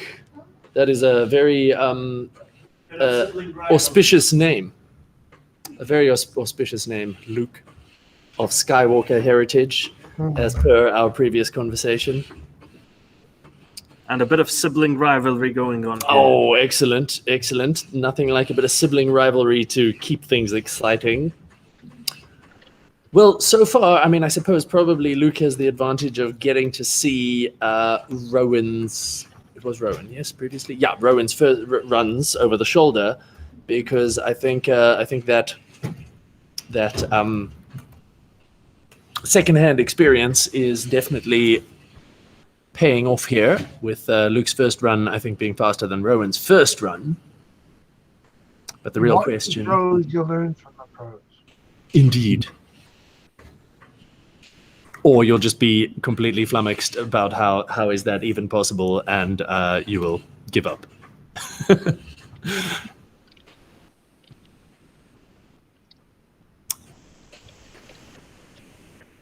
Okay, so just gone, what are we, 1 minute and 15 seconds, approaching the final tricky corner.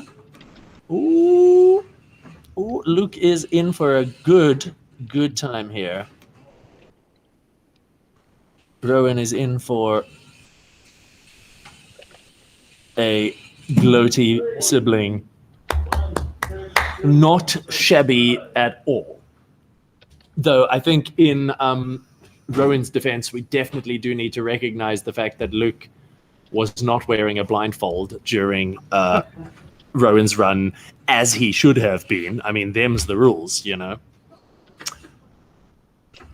Okay, second run.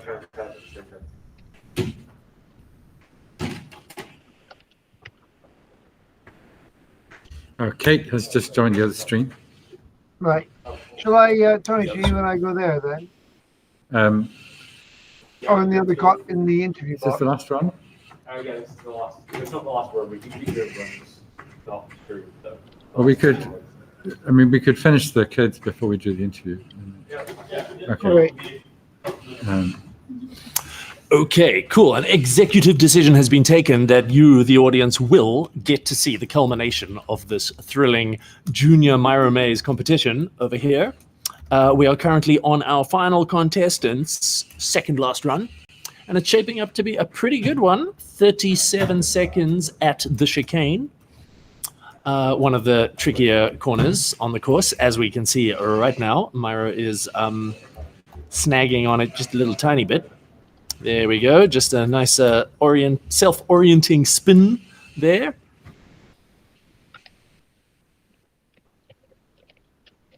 Yeah, I'm not certain Luke is going to beat Luke's own time from the first run here, but that's all right. That's why we do best of three.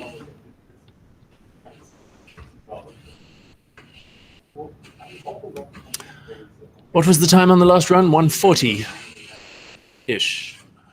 Ooh. Oh, you're going to have to back up a bit. Oh, no. Oh.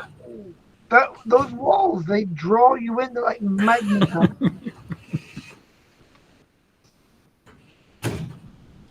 I think we need a MiRo modification such that whenever it bumps into something, it makes a Homer Simpson do. You can provide sound effects. Yeah. There we go. Hey, excellent work there. Nice and consistent. That's about the same as the first run, isn't it? Oh. It's around Fantastic. 8 seconds slower.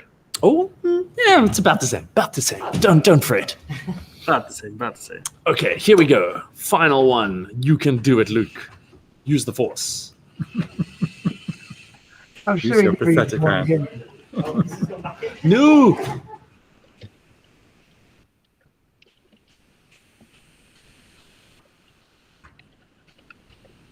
Do we know which of the two is the elder sibling? Oh, that's a good question. Unless they're twins. Luke is the younger one. Luke is the younger. Okay. Ah. I mean, you know, even with twins, there's an older and a younger. I mean, someone had to come out first. Family show still. Yeah, we're about to hit the watershed. Oh, right. Talk to Kate. Hey, there's nothing not family about, you know, the logistics of human creation. This is absolutely true. I was being prudish. I'm sorry. The idea of a watershed, though, that gives me an idea for next year's maze. Okay. Watershed. Okay, come on, Luke. You are shaping up for a good run here. Just don't turn around on the spot. That's not going to help your time. So for the watershed, Michael, we have the water level rising, and then the MiRo needs to get to high ground before it drowns. I kind of like that idea. I think it's a good idea for next year's maze, which is a very complicated idea, but with the idea of having a maze where you've got to perform different tests at different sites to go over here to get something, so you can do something over here, so then you can get something which you need to do, then unlock something over there. Luke, my man, the wheels are coming off for your final run. Not the wheels. No, not MiRo's wheels, the proverbial wheels. There we go. Nicely done. Fantastic. Very sensible of you, Luke, to just like quietly let not like show up your older sibling too badly. That's a very strategic move you did there. So, where are we? Have we got? There's a separate meet for the interview. It's in the Telegram chat. So, yes, thank you There's for a separate- joining us. Google Meet. Thank you. Unless, We got another contestant. no, we're contestants. We're done here. Oh, we're done. We're Should done we with announce the, the winners of the juniors. We've got the finals after the interviews. Yeah, well, we should do the prizes for the juniors now. Yeah, we should definitely do the prize. it's- We can announce that now. Do we know who's the winner? Yes, we do. Can we have a look at the leaderboard, please? Okay, can we look at the leaderboard? Right. Oh, may I? Let me know when. Can you read it out? I can read it from here. Yep. Oh, somebody's made it bigger.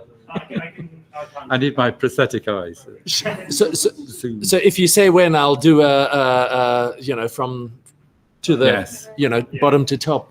Can you sort them? announcement. I think they're sorted. It's sorted. They are sorted. Okay. Bring them up right here as well. If it makes it a little bit easier for you guys. I to can do see it. fine. Ah, But even easier. Yeah, if you've got this, there you go. How about Tony? Okay. so, are we? Are our contestants waiting to hear? Are we good to go? Yeah, well, they're not in the meet, but they'll probably be watching the stream. Okay, and we'll cool. email them. Cool. All right. Well, after a thrilling set of runs over there, we can proudly announce that in 8th position with an excellent time of 1 minute and 43 seconds, we have Aaron. Very well done, Aaron. Woo! Sub 2 minutes, that's where you want to be. Just ahead of that, with a also very impressive time of 1 minute and 40 seconds and 480 milliseconds, we have Rowan. Excellent work there, Rowan.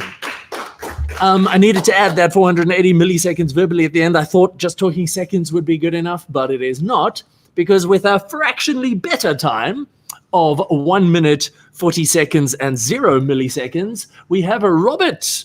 Excellent work there, Robert. We joked that we didn't go that time that precise, but Well, yeah, no, it turns out we did. Okay, so next up, with a time of 1 minute, 32 seconds, 950 milliseconds, we have Luke. Very nice work, Luke. Followed by, with a significantly better time, there's a pretty big jump here, to 1 minute and 15 seconds, and let's just say a half.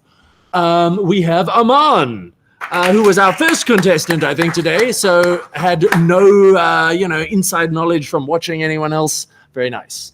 Okay, so this brings us to our podium, our bronze medal, 3rd place, with a very good time of 1 minute and 7 seconds. We have a Robert. Another Robert. I don't know which Robert is which. I hope somebody does. I assume we're not using surnames because of privacy and things like that. But, well, Roberts, one of you came 6th and one of you came 3rd. You can fight it out between yourselves. Here, and then you've got it on an actual thing to rest on.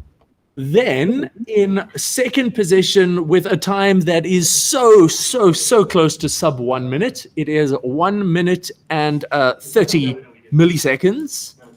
We have Arna. Excellent work, Arna.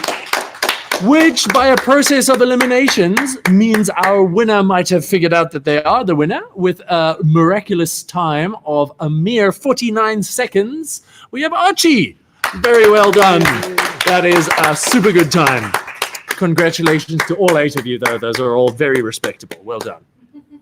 And the top 3 prize winners will be receiving vouchers Ooh. for a well-known online retailer. Oh, a well-known And, online. Excellent. We'll be emailing you details of how to get your voucher.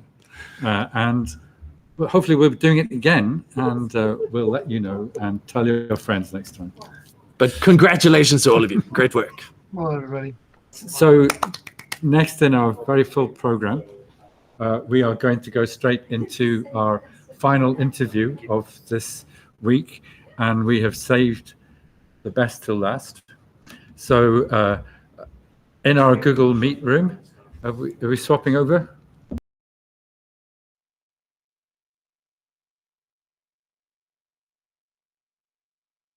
And there we have Dr. Kate Devlin. I'll be there in a So, second. We're not quite there yet, I don't think. I've switched over. So. Yeah. We are. We're here now. Kate, lovely to see you. Good evening. You still need it. How have you been following the competition?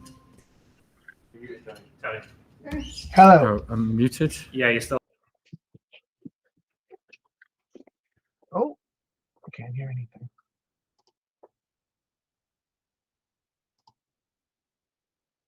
Microphone. Audio. Cool. There we go. Hey, can you hear me? I can hear myself about 3 times over. I can hear you now, Tony. There's the Twitch. If you mute that tab. I'm not sure I can. Can you mute it for me? Yeah, sure. I'm not sure I can hear Kate. Unmute site. No, I can't hear Kate. That was me. Sorry. Hello. I No, can hear me no. now. There we go. I can hear I was Kate. so bad. Can you hear Yeah, an echo it's still? like Yeah. a seance. Mute everything else. We This should be. beckoned you forth from the spirit yeah. realm. You should be okay now. Hello? Can you still hear me, Kate? Yes. We can I hear you the can't whole hear you. time. Can't hear I can Kate hear now. you. We can all hear each other now. It's just Oh, we can hear I'm going three to close times. this. It's because you can't have 2 tabs muted Right. of Google Meet. It messes up. So you should be able to hear it now. Try again. Hello? Hello. Is this the Hey, future of robotics? fantastic. This is such a technical operation we're running here. Whenever we used to do events about robotics, I would say Yeah. nobody needs to fear the robot revolution or the robot apocalypse because we can't even get a Google Meets room to work properly. Well, without I mean, the program to be killing- fair, Michael, the whole thing is being run by under 30s. The over 30s couldn't get any of this operating. We can just about manage a Google Meet. So, The but singularity is not near. thanks to Connor, Sam, and Daniel, who I think is still on the cusp of his 20s. I'm not sure where he is. He's somewhere Yes, there. turning 29. On the cusp. On the cusp. On the cusp, still So, there. Anyway, Kate, it's great to have you on our live stream. Thank you for as, having me here. The latest of our very distinguished guests that we've had this week.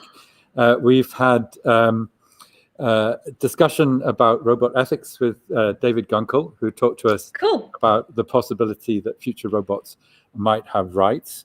We talked to Joanna Bryson about governance in AI and principles of robotics. And we're here to really find out from you, I think, about the future of human-robot relationships. Yes. We should But- say that... Carefully so.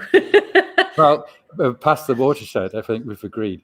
So, but we should tell the audience that you're known for many things, but I think one of the most distinctive one is that you've authored a book, which I think is pretty popular for a book about robots. There it is, Turned On, Science, Sex and Robots. What could be more interesting as a read? Do you know what? Yeah, there's no way to do a follow-up book because where do you go after that, really? Space, maybe. But, yeah. Well, I saw that it got reviewed by Science Magazine, no less, who described it as a highly readable romp through the history of computers, robots, and sex toys. So I think you can write more readable romps. Why not? It's like the Jilly Cooper of robotics. Yeah. So anyway, You deserve better than that. Just saying. maybe I you love could Jilly give Cooper. us a quick, Well, the quick review. summary. What's the take-home message of Turned On? Okay, so the take-home message is that despite all the headlines that tell us that an army of sex robots, fembots, is over the hill waiting to advance on Earth, we are so far removed from that we don't have to panic about it. Yeah. But it does raise absolutely fascinating questions about our own humanity and what we are searching for when we look for companionship. And just that kind of how we become attached to things and how we become attached to things, particularly if they show degrees of humanness. Well, any kind of degree of animism, but especially if they seem a bit human, we immediately fall into the trap of treating them socially. So it's a kind of an exploration of that. I was trying to myth bust a little bit over the headlines that are really egregious headlines, but also kind of try to show that it's not actually that far-fetched for us to be attached to machines. And there's lots of people working on that. And Kate Crawford's just done a brilliant book called The New Breed that looks at the way we treat robots that could be similar to animals and the way we think about animals. So yeah, it's that kind of vein. Yeah, so it's about having new kinds of relationships. Sorry, not Kate Crawford, Kit Darling. Sorry, I got the wrong Kate. Right, There's too yeah. many Kates. Sorry. So not enough Kates. Not enough Kates, yeah. Certainly in robotics, you could do with more. So yeah, so is it the case that we have relationships with robots, or are they just toys and tools, or can it be more than that? I think in our heads, the narratives that we speak about when we talk about robots, we have this very rich idea and stories about forming these bonds and forming companionships with them. But when you show people what robots are actually like, and you show them pictures and you say, this is an agricultural robot, this is a surgical robot, and this is your robot vacuum cleaner, and people start to see the gap there between the imagined and the real. Although I say that, I have a robot vacuum cleaner, and I've given him a gender, and I've given him a name. He's called Babbage, and you know, I feel quite, you know, protective of him. When he goes off to clean and he gets stuck, I kind of run over and pick him up. So, you know, I'm falling for this as well. So I think we very quickly and speedily form those connections, and it's not too far-fetched to think that once we introduce AI and there's a conversational element, and we've seen the rise of voice assistants happen so quickly, that we start building a rapport. And the earliest chatbots like Eliza, people were confiding secrets in Eliza. Eliza doesn't even have any AI in it. It's merely kind of matching scripts and patterns. So yeah, we do have the potential to form really interesting bonds with machines quite quickly. So it's sort of, I think there's an emerging social category that we kind of place these machines into, and we're seeing it already happening with things like voice assistants. So do you have any animal pets, or is it just the robot? No. I live in, I rent, so I rent and I live in a flat, so I don't have any pets. So robot pets. Perhaps my robot pet, my vacuum cleaner is my robot pet. Yeah, well, yeah. And has Babbage got personality? Well, yeah, it can be quite infuriating when he doesn't do what I tell him to do, and then he goes off and gets a bit stubborn and gets stuck on the carpet and things like that. So I guess I totally project a personality on Babbage completely. Yeah, brilliant. Okay, well, Michael, I think, is dying to come in. If you've got a question for Kevin. Well, I mean, yeah, as always, it can't keep me down for too long. But I love that you use the word projection because in a previous life, I was a Freudian.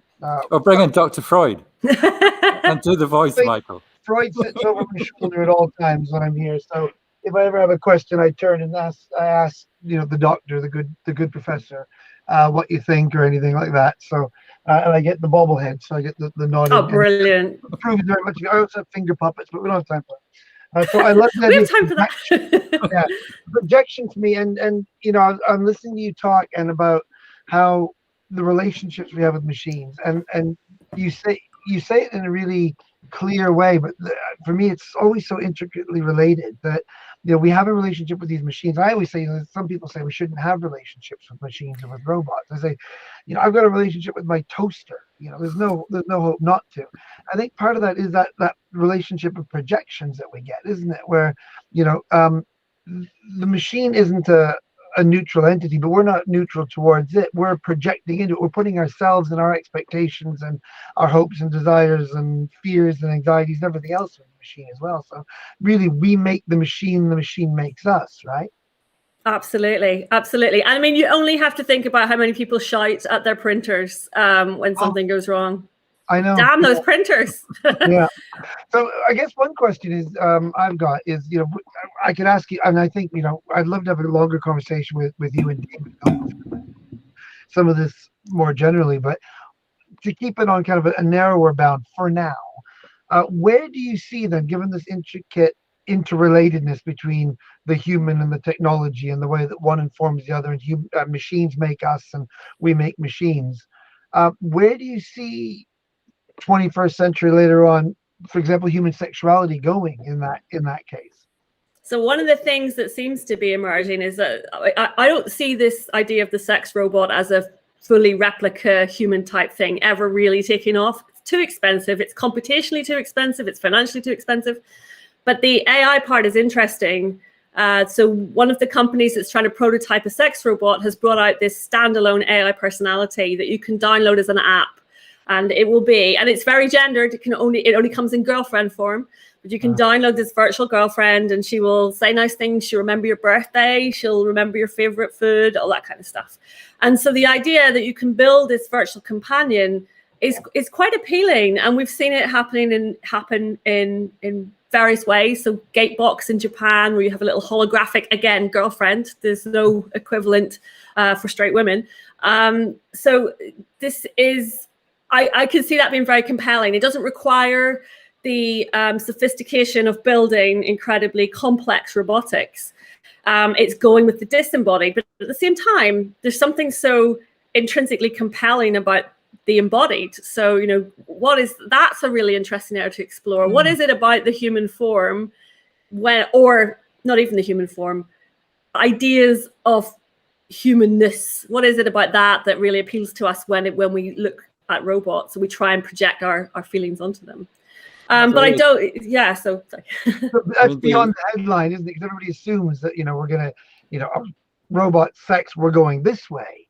But I really think it's interesting. I think that's a much more realistic take. That's very interesting. But it's kind of happening in Japan, isn't it? So I read an article on BBC, so it must be true, that the under 30s in Japan are forming much fewer relationships, and particularly men in Japan are, they're getting these virtual girlfriends, and they're not, it's too much hard work to go out and get a real girlfriend.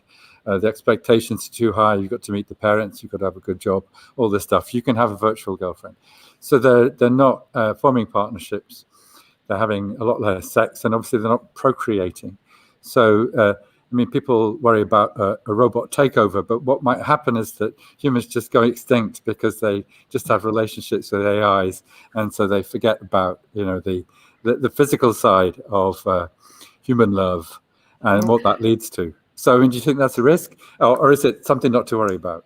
I don't think it's too much of a risk. I think that our biological imperatives kind of override a lot of this. But it's interesting that the Japanese aspects of that, and there's huge social influence there that, I don't even begin to know enough about the culture to be able to comment properly on it. I have a PhD student who's looking at that, who's looking at the idea of that girlfriend, virtual girlfriend experience, amongst other things. And she should be going to Japan soon to do some work there. But it is really interesting that, that when you go on and examine the adverts for the handful of places in the world that are making sex robots, all their advertising hinges on this idea of companionship. So they're not even really selling sex. They're selling this idea and this promise of a relationship, of someone being there for you and just you. So it's a kind of a personalized experience that's really being marketed. And I think that's a story as old as time. We all want to find the perfect person, the perfect partner. And this is another way of capitalizing on it. Yeah, I think Daniel wants to come in. What have you got a question? Yes, I'm actually wondering why this is sort of new as a view. Having a relationship with a robot is seen as this new thing, but we've had relationships with machines for so long. People love their cars. People attribute characteristics to their cars and feel like they have a relationship with that machine. So my question here is kind of what makes a relationship with your car different than, say, a relationship with a robot? Yeah, I think there's different degrees of it for sure. But I agree with you that we form bonds with many different things. I might go, with something like a car, it's not giving you anything back. It's not reciprocating even some kind of facsimile of that.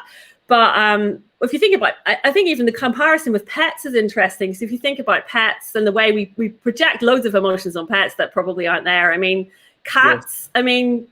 Like a cat is just going, right, give me food, and if you die, I will eat your face. And this is like, I'm not a cat person, but I don't really see what people get out of this cat thing. But yeah, whereas with a robot, you can see. Obviously, I'm preaching to the choir here, but you can see how quickly people become really sort of enamored by these machines because they have a semblance of interaction. And I think it's the interaction bit that is so compelling. It's the fact that you're getting something back. It may not be genuine, friendship. It's obviously not a genuine friendship, but the fact that it seems like it could be. And I don't think that people are under any kind of delusion. It's an illusion we buy into quite willingly. Yeah, there was a Roomba that ate somebody's hair. So it may just be that the robots will decidedly getting in the way. No, that's one of the worst examples of anthropomorphization ever. Somebody fell asleep on the floor, the robot sucked up their hair.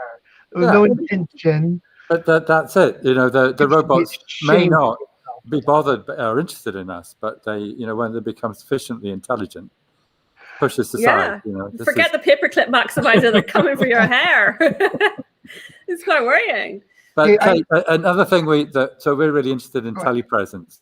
So and you were saying that the AI isn't good enough for companion robots, but what about using telepresence to have sort of better relationships? You know. Yeah, and I think that's definitely something that has, you know, we've seen this happen during the pandemic. We've seen people building up and continuing relationships, whether those are sexual, intimate, friendships, whatever. We've seen how that can be done at a distance via things like video. So I see a lot of space for telepresence to be part of that. And I think that's really interesting. I did this wonderful event during lockdown on touch. And, you know, it was basically like, how are we all suffering from this lack of touch? And it was me and a neuroscientist who works on touch and the sensation of touch, and with a cuddle expert. She was a cuddle expert. She runs cuddle parties and things like this. It's really cool.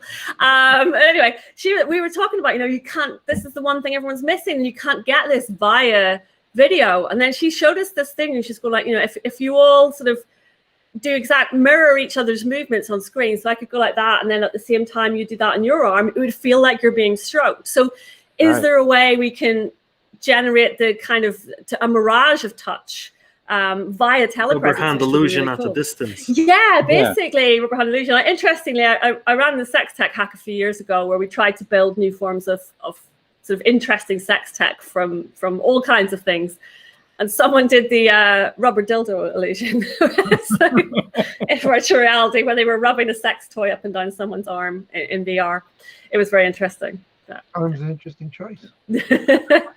I've got to ask you, and I don't want to just limit it to sex, but you mentioned, you know, with these devices, I'm not going to take it away from telepresence a bit, which is wrong, because we should talk more about telepresence. But you're talking about how these devices come out, and it's you can have a girlfriend, you know, and it's always female. And one of the first robotics talks I ever went to when I started working in the area was somebody, and you might know who was talking about sex robots, and it was unproblematically for this guy, it was always female sex robots. And a couple of us were, excuse me, are there any? Does this go the other way? Like, well, no, why would it? Well, you know who I mean. But yeah, it is, and not just about sex, though, but, you know, I think this is all symptomatic of problems in human relationships. So can technology, do you think, save us from the bad sides of human relationships? Like, or is it just going to emphasize these bad aspects of human relationships, like sexism or isolationism, narcissism? Is it just going to exacerbate it, or is it going to help us, do you think? I mean, I wish I had a really compact answer that I could give you in a minute. I think there are pros and cons. So, I mean, you could get a lot of, you could feel nice, you can feel good in a relationship where something is giving you those feelings back to you that you want. And I mean, if you think about the way people interact with, you know, think about characters from a film or from a book, or the way people have crushes on boy band members or whatever. It's a very safe way of feeling feelings. There's a bit of unrequited pining, but, you know, you're exploring your feelings in a very safe environment. And the fan fiction community is a wonderful example of this. There are people out there writing universes into being around their favorite characters. And so I can see the compelling nature of the perfect thing that will never hurt you and will be created to your specification. But of course, you get a lot of people saying, well, that's not normal. That's not human life. It has to have a bit of letdown, a bit of heartbreak. I mean, maybe it does, yes. No one really wants that so much. But yeah, you know, it's not a realistic reflection of being human. And would that be damaging if we went down that road? And we don't know. I'm inclined to think people adapt quite well. We've adapted over millennia to many different things. And we're adapting now. We're finding these spaces amongst the technology. You know, we changed the way we use technology to better fit the society and for us to better fit the technology. So we changed the way we structure sentences to talk to our voice assistants. We changed the way we move around the space by holding phones and looking at them as we walk. And I think it doesn't make us worse. It's just a different adaptation. So I'm not too worried at the idea that we're going to suddenly see an end to meaningful human relationships. But I think it's just another form of adaptation, and that's what humans do.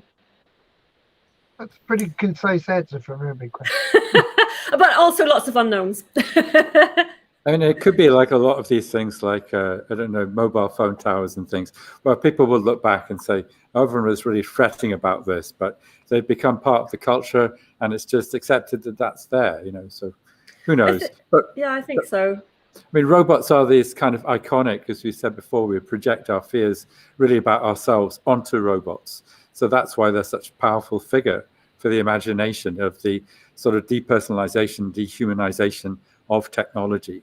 So maybe that's why this is, you know, where the battle is around robots. And people get away with so much in AI, but people don't notice because it's just below the surface. Yeah, absolutely. And I think there's a fear of loss of agency. There's a fear that something's going to take away something that matters to you, whether that's your job or your loved one. You know, you're going to get replaced, and that's a really, you know, strong fear to have.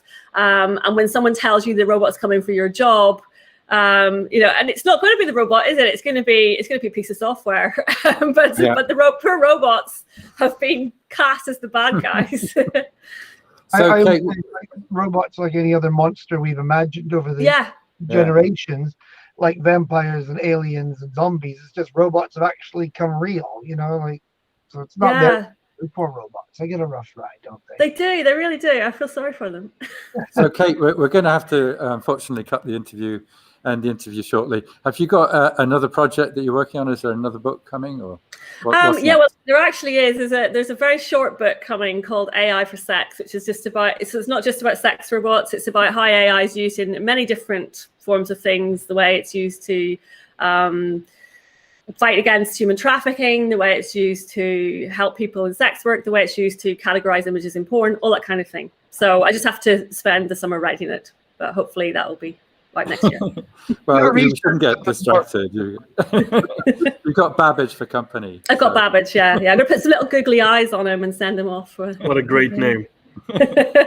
Well, thanks very much for joining us, Kate.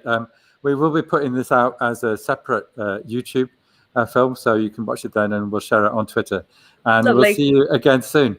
Bye-bye for now. Bye. Great to see you. Bye. Bye. Right, now we need to go back over to the other room, right? Is that yes? Okay, see you there.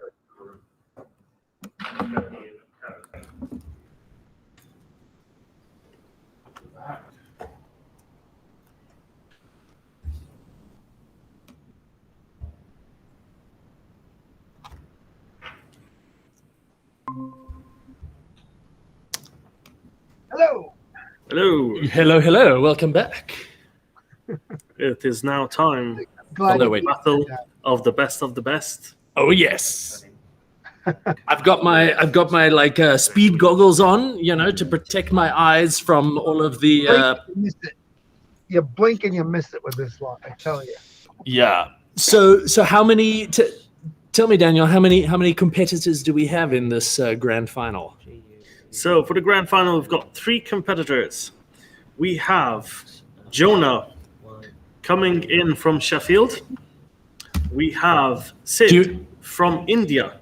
Ooh. And Josh from Sheffield as well. Okay. So Each of them won their own category. So Jonah was the top of the secondary age group. okay. Sid was top of the university group, and Josh was top of the adult. Okay. Oh, so what, university people aren't adults anymore? Is that right? Yeah, no, I get what you mean. It's a fair point. It's a good point. It was a case They're of trapped in a permanent adolescence. yeah. No, there's arguably some truth to it. That's why some of us choose careers in universities.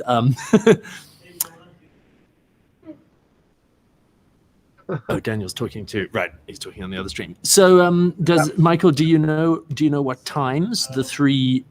I do. Coming into this final, I think we're going to see them in order. I think Jonah, then Sid, and then Josh. Josh is the favorite coming into it with a best time of 25 seconds. That is fast. It was very fast. That is insanely fast. It was insanely fast. Jonah is next at 32 seconds, which was at the time quite a shock because I think the earliest before that was still in the 50s.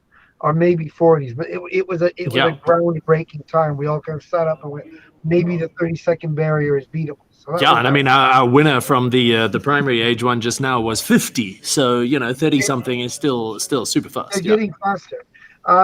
The top university entry it's a bit of a long shot. Some of those times are a bit slower, but those competitors are coming from further away. Mhm.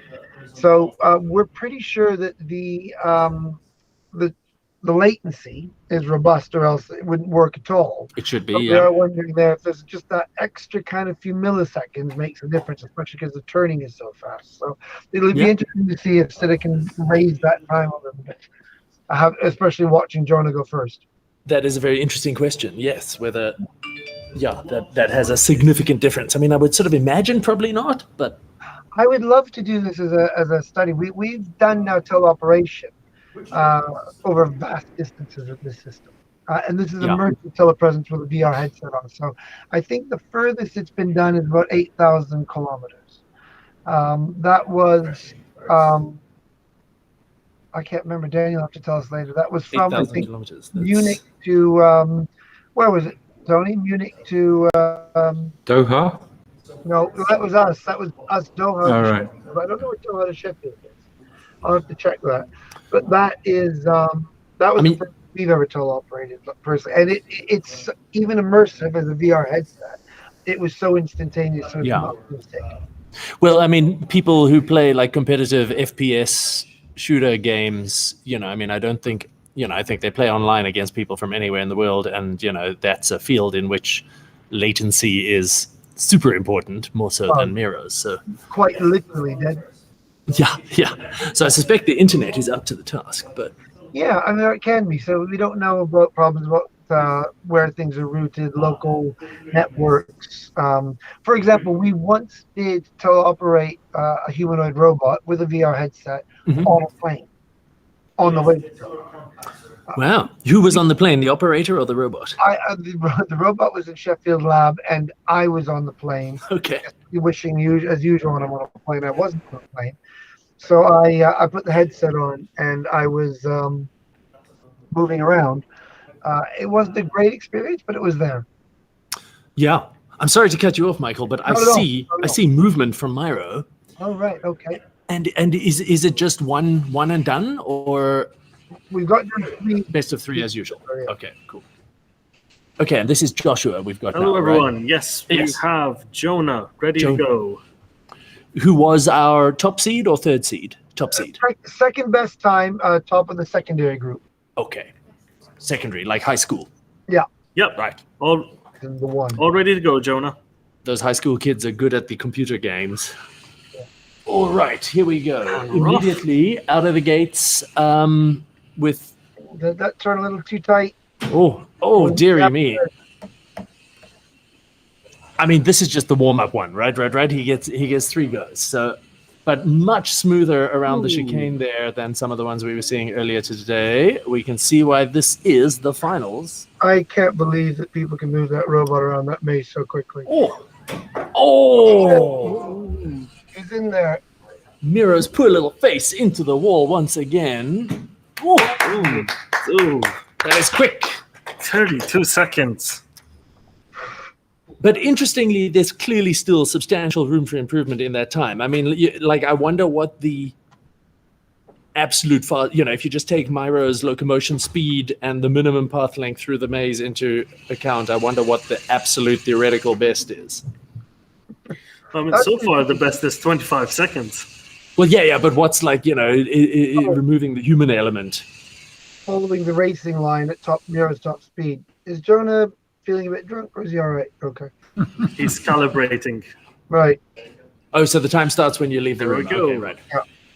There we go. A nice deliberative pace there. Slow and steady sometimes wins the race, but not when you have to go back the way you started. He's recovered well. He did. Yep. It was very smooth. First did the chicane as fast as I've seen anybody do it. That way of getting the racing line. Right. Yeah. Yeah. Not going too tight or too wide. Yeah. Okay. There we go. The dog leg is nice and smooth this time. Except we're going back out. No, we're not. Oh, and there we have it. Oh, slightly off. 24. Slightly slower. Still So what's very- that? So the best of the two is 31, right? At the moment, 32. At the moment, yes. from the 22-51. oh there. Jonah, your third and final try. And we're going to take the best today as the best. Yeah, Yeah. surely, yes, of course. Get the pressure on. Okay, Jonah, make it good, buddy. Time was off. Okay, there we go. Oh, it's that shoulder on the corner again. It's a tricksy one.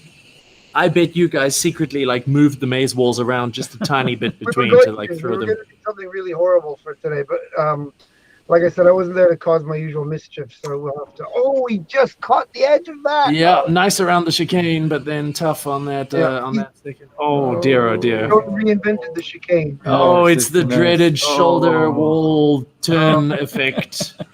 I can almost hear Jonah. It's over. Swearing away. It's over. My keyboard would be in danger if I was him. Oh, Just he's thrown it. There we go. the first one was the best one, man. One and done. That's the way to do it. That's it. But that's still a very good time. Don't rule him out because Yes, that is still a damn fine time, that's a very fun. but it leaves Josh with Josh has got to be Right. feeling good. it's his That's to fine, lose. though. It's all for fun. Yeah. What? It's for fun. Yeah. I thought. Sorry, I thought these were all like professionals who made their money doing MiRo Maze, leagues. Well, this That's is the thing. perhaps is the future. All Maybe right. we'll come back. Jonah, if you can disconnect from the robot, and we'll You get can- Sid set up next. You can leave your day job and you can be a professional MiRo Maze commentator. I think there's probably pretty big money in that. Yeah, yeah. I'll be the Vince McMahon of MiRo Maze competition. Did you get that reference? Yeah. That From wrestling, you mean? Yeah. wrestling. I had a day. I think I kind of got tired by about Wednesday, but Monday, Tuesday, I was absolutely coming out with references. I was saying stuff. And you could just hear the someone. What are you talking about? Yeah. I was trying to get more and more. I was like Dennis Miller injected with the spirit of Bugs Bunny. There's another reference for you. Okay. The spirit of Bugs Bunny. Yeah.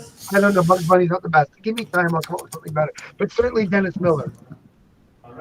Who the hell is Dennis Miller? Ah, that's a good one. Dennis Miller is an interesting figure. Very, very funny leftist comedian back in the 80s, Okay. early 90s. Did Saturday Night Live and all that. Okay. After 9/11, became a rabid right-wing kind of nutcase. But he was so good with the pop culture references. And that was, he would come up with stuff like somebody make, anyway. I'll let the next race go on. I was trying to think of a clean. Getting That drawn went down a on rabbit hole. tangent. I was trying to think of a Yes. clean pop culture reference. I could. Michael, be quiet. Back to the. We now have Sid Narhari from India, over 8,000 kilometers Hey. away, doing his final run, Amazing. finals run. Good Through work, the Sid. maze. That is commitment. That's a long way to come.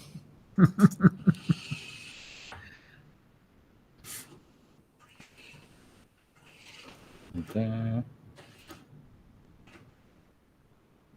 Yeah, that little ledge All there. right, is- whenever Okay. you're ready, Sid. Yeah. And you're off. There we go. Interesting technique. So, how many days ago did Sid post his previous record? A few. Right, not today. Right, yeah. Yeah, so first one probably It was Wednesday, so it was 2 days ago. got to get back in the zone. Oh, good line. Yeah, no, good line. Good line. Very good line. But No. this is not the run. Terminator Alley. Oh, the dreaded shoulder snag. Not bad though. Yeah, no, I mean, Into the dog leg. there we go. Nice and slick. Yes. Not sure. Oh, it's the old shoulder again. That's it. Josh is ready for his turn. Psyching up. Come on, Sid. Oh, come on, Sid. Oh, Hit yes. it.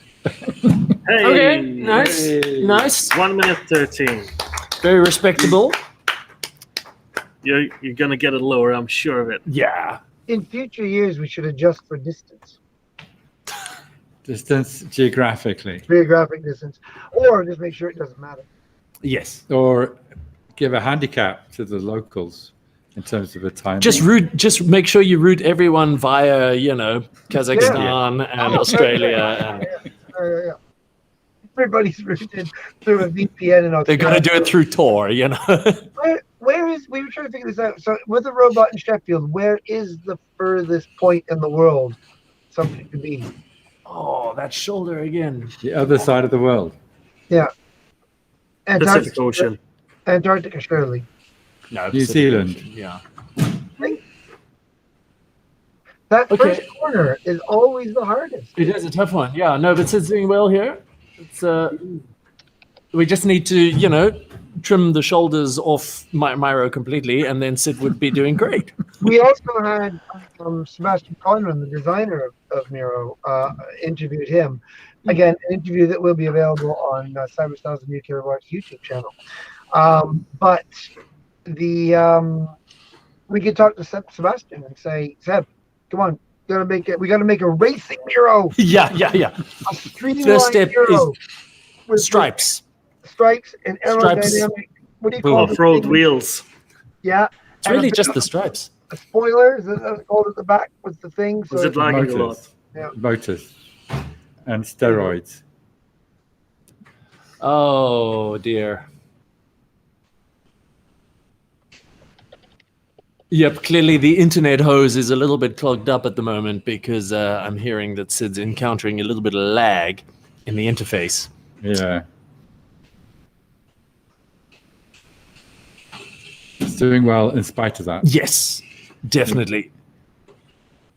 Displaying excellent tenacity, perseverance, and stick-to-itiveness as per our previous discussion of possible names. If I ever have a kid one day, I'm gonna call that kid tenacity, perseverance, stick-to-itiveness Boyle.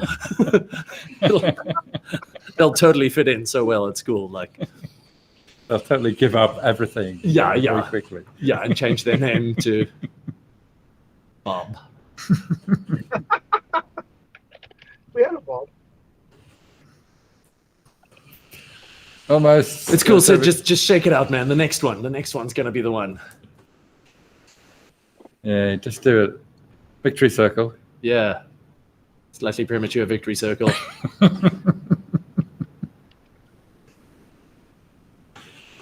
Oh. Oh. Ref, stop the fight. He's already dead. That's it. That's the line. Hit the gas. Hit it. We also get a MiRo with perhaps just faster wheels too, like a faster motor, like a amped-up motor. Maybe a nitrous button on it. So Boost. Straight away, like that. That would be good. But also, I mean, it is. I mean, it's a rabbit, right? Sure, Yeah. I'm not. Yeah. So I mean, it needs to be able to jump. Well, that's the obstacle course Tony wants with a ramp and stuff. But Yeah, a ramp, I think. And maybe a ditch. Yeah. You have to go over it at speed and you make it. And if you use too slow, you go. Then you get stuck in the ditch.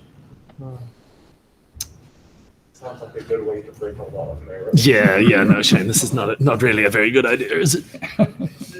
Okay, Sid. We believe in you, man.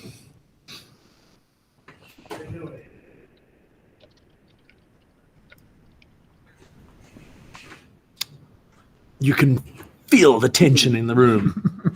The crowd is on tenterhooks. Sorry, say again, Sid?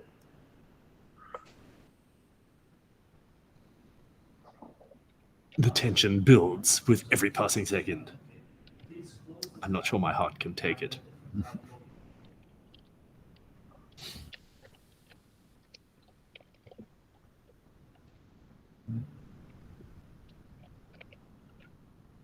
Oh, somebody has kindly posted the Antipodes map to answer the earlier question about what is on the far end of.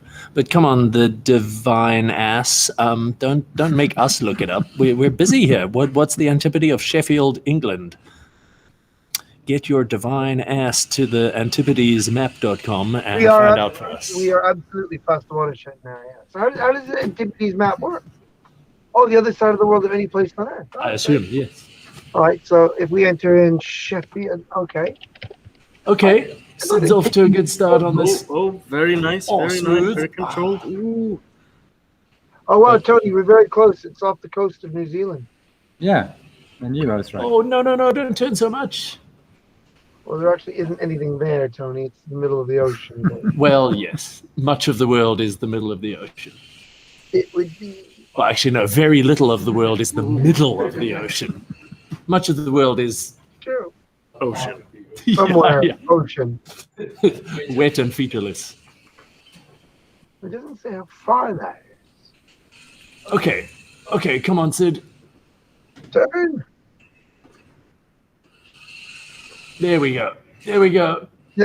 It's all about beating your own personal best at this point, and I think you're going to do it. So, Yes. yes. 7 minutes, 7-second improvement On there, on your Sid. best. So that distance. Nice work. All And right, with- that's even beat your previous best time too. That's Yeah, Yay. nice. Kudos. All right, thank you for joining us, Sid. Yay. Yeah, well done, sir. Thank you. Nice. Glad you enjoyed it. For joining us, Sid. Yeah, well done. So, Right. So that does unfortunately put Sid out of the running for overall victory. So just to remind everyone, Jonah is sitting with a final best of 32.51 seconds. Josh's previous personal best of 25 seconds beats that, but can he do it again? Can he reproduce on the day under the pressure in the forge of pressure? We talk about forges a lot here. No, this place is. We've got Josh next, who's so far been our title holder all the way through. Some of the best time we've ever seen, even here locally. I was going to say, can I at least, before anything else, can I at least thank Josh for kicking your butt, because that needed doing. Had to take Daniel down a peg or two. Yes, someone had to do it, so then I can up my game. Boom. Okay, don't blink, everyone, or we might miss it. Here's where we get to find out whether MiRo's batteries have gone a little bit flat over the course of the evening and is running slower. I was wondering. Yes.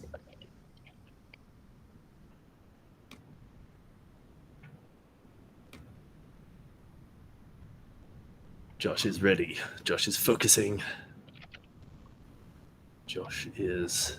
If he beats that, if he betters that 25 seconds, I'm going to be mind blown. I think it'd be better that we all stand up and just applaud. Yeah. I would doff my cap. Yeah. I would have to run to the shop and buy a cap quickly in order to be able to doff it, but that would be worth it if he beats 25 seconds. I will find a cap to doff to use, sir. And a hat to eat. Right. Take it away, Josh. Warming up the tires a bit. Jordan, Nice. a little bit of showing Nice off. celebration turn. I have to admit, I would hate to be in Josh's position right now. The pressure, the tension, Oh, the tension. knowing that it is yours And to the lose. time's off. Oh, slick.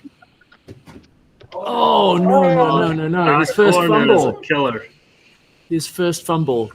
You guys haven't switched the video feed to the other eye since Wednesday, have you? That would have mess actually with been a people. great idea. Again, it's that expertise in the chicane that marks out the expert. Oh, that is some smooth driving. That is okay. Insanely good. He's not going to beat his own time because of that little fumble on the thing. I But can hear. 32 seconds. Okay. Very good time. Very good time. Oh, All right. There's Cutting in for your second try. there is literally. so Daniel, just remind us. Yes. What have we got? Okay. What was Okay. that? Oh, 32.77. I see. It's 77. It was in time. It's Well, pretty- Okay, you're gonna pass your dragon. No, I found this before that the spreadsheet changes the results sometimes. I don't know why. There you go. 3277. So it was literally 160 milliseconds. All right, here we go. Run number 2. And second run. Can he avoid the fumble on that corner? Yes, he can. That is smooth. That is a good line. That is some quality MiRo pirating there. Pirating, yes, pirating. Definitely pirating is what I meant. Piloting. A little head bump there, but still pretty frozen. slick. Ooh. Oh, that is some quality cornering. Damn, that's going to be a good time. Wow, That's going to be a good yeah. time. Oh, 31.99. Wow. Excellent work, Josh. I can, yeah. Still within half a second of Jonah's best. I mean, these are the margins we're talking about. You with have this to. You level have of to. professionalism. Sure, winning third time? time's the charm. He's on the good side of Oh, yeah, no, he's on the right side of that. Yeah. Okay, so little does Josh know he's actually already Final won. run. But let's see what he can do on this last run. Okay, Come on, smooth around the first corner. Oh, less significant clip on that pesky chicane. Around to Pirates Cove. Yay. Oh, Nice. yes. Oh, this Good is line. shaping up well. This is shaping up well. Not quite gonna beat his personal. No, what are you doing, Josh? Shoot! What are you doing, man? Oh. Oh, tut tut tut. 34.92. 31.9. That's a great time. Amazing. So fortunately, that means we don't have to run to the shop and buy hats to doff. But This is good. This is good. I can't believe I don't have a hat. I don't have a hat. Wow. Down to the millisecond. Literally everything else in here, but not a hat. so, are we saying? Is it time to reveal or? it's time to do. I Yes. think it is. Yeah. So, in some really quality television programming here, the order has not changed. So with a significantly improved personal best of 1 minute, 3 seconds, 200 milliseconds, in third place we have Sid, all the way from India. Excellent work, sir. Excellent work, sir. Congratulations. Then, it really could not be more neck and neck here. But in second place, with an absolutely fantastic time of 32 seconds and 510 milliseconds, which, do you know, are the previous bests recorded with decimals? No. Okay, so this, for all we know, this could be a small improvement on his own personal best. In second place, we have Jonah. Very well done.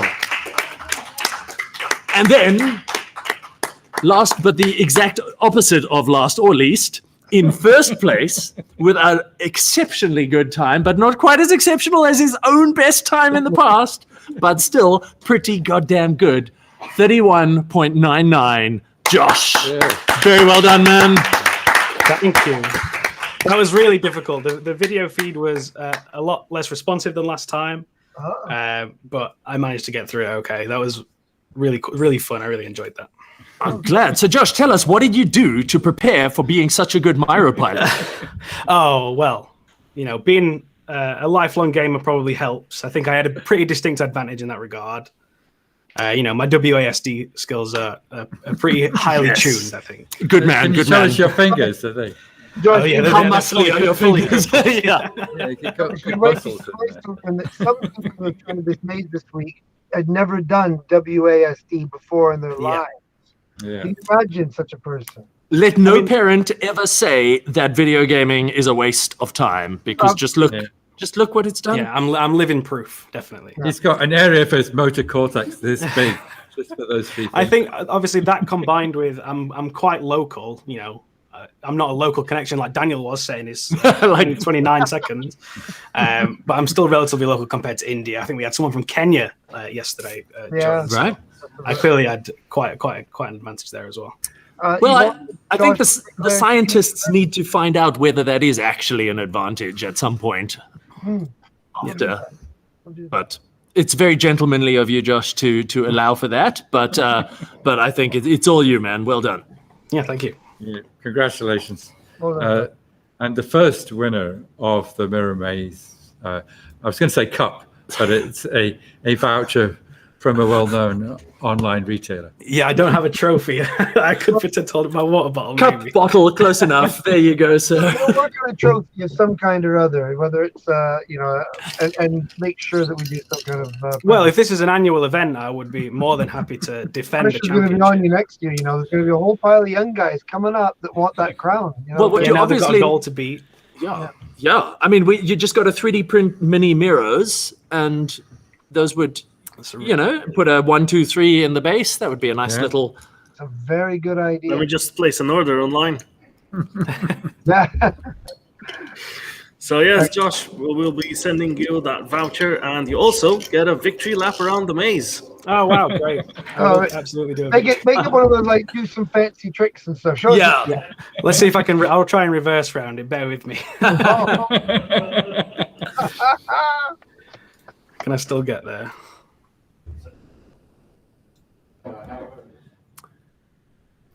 I think we should confuse Freak Josh out by putting a whole bunch of extra mirrors.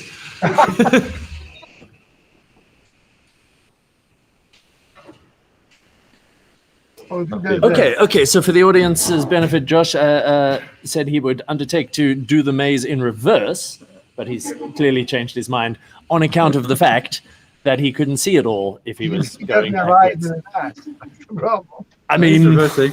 shortcoming. There we go. Yeah. Nice. Yeah, are you sure we're not just playing time backwards? I'm pretty sure we're not. Well, yeah. If so, we're all doing a very good job of speaking backwards to compensate for the reversed flow of I time. think we found the handicap. Tony, I think he's going backwards faster than you ever went forward. Yeah, Josh, I think you might have found the trick is to go backwards. Lead with the ass. That's pretty much one. Pretty. Excellent We work. should have timed that, man, because that was pretty fun. That might be my best run. Yeah. That was close.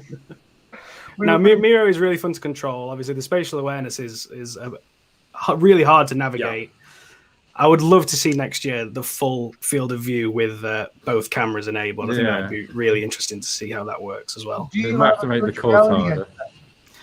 Not yet, but this might convince me to get one. Yeah.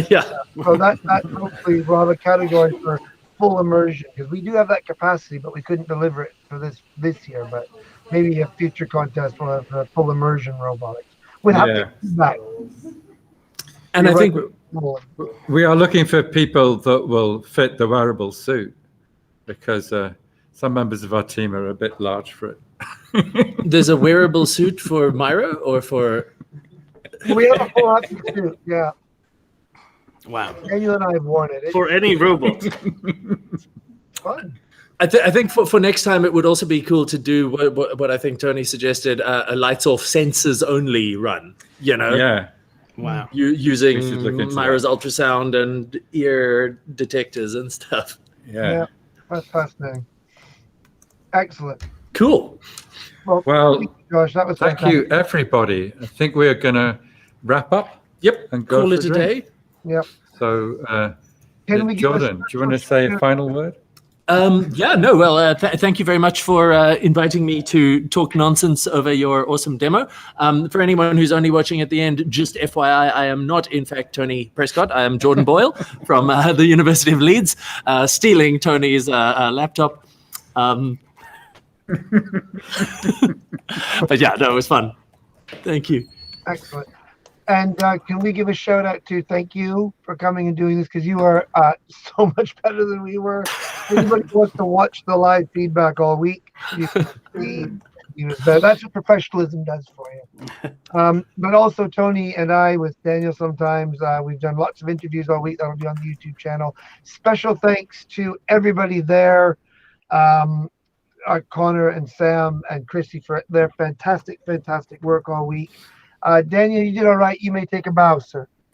Yeah. There we go. Good job, I think we could Thank you do so a much. highlight video with Josh's backward Yeah. lap in it. I'm as working well. on a highlight video. I'm taking the clips out already. So sometime next week will be a highlight video when I've slept. Excellent. Cool. Thank you very much. And a big thank you to Sam and Connor and Chrissy and to Louise, who in the background arranged everything. And all the other members of the team, Kat from Previous Science, helped in the promotion, and the UK RAS Network, and Claire. So, Especially Claire. Yep. yeah, Thank you very much. So we'll hopefully do this again, and we will see you then. So thank you. Bye-bye. Over and out. Everybody, thank you. Congratulations, Josh.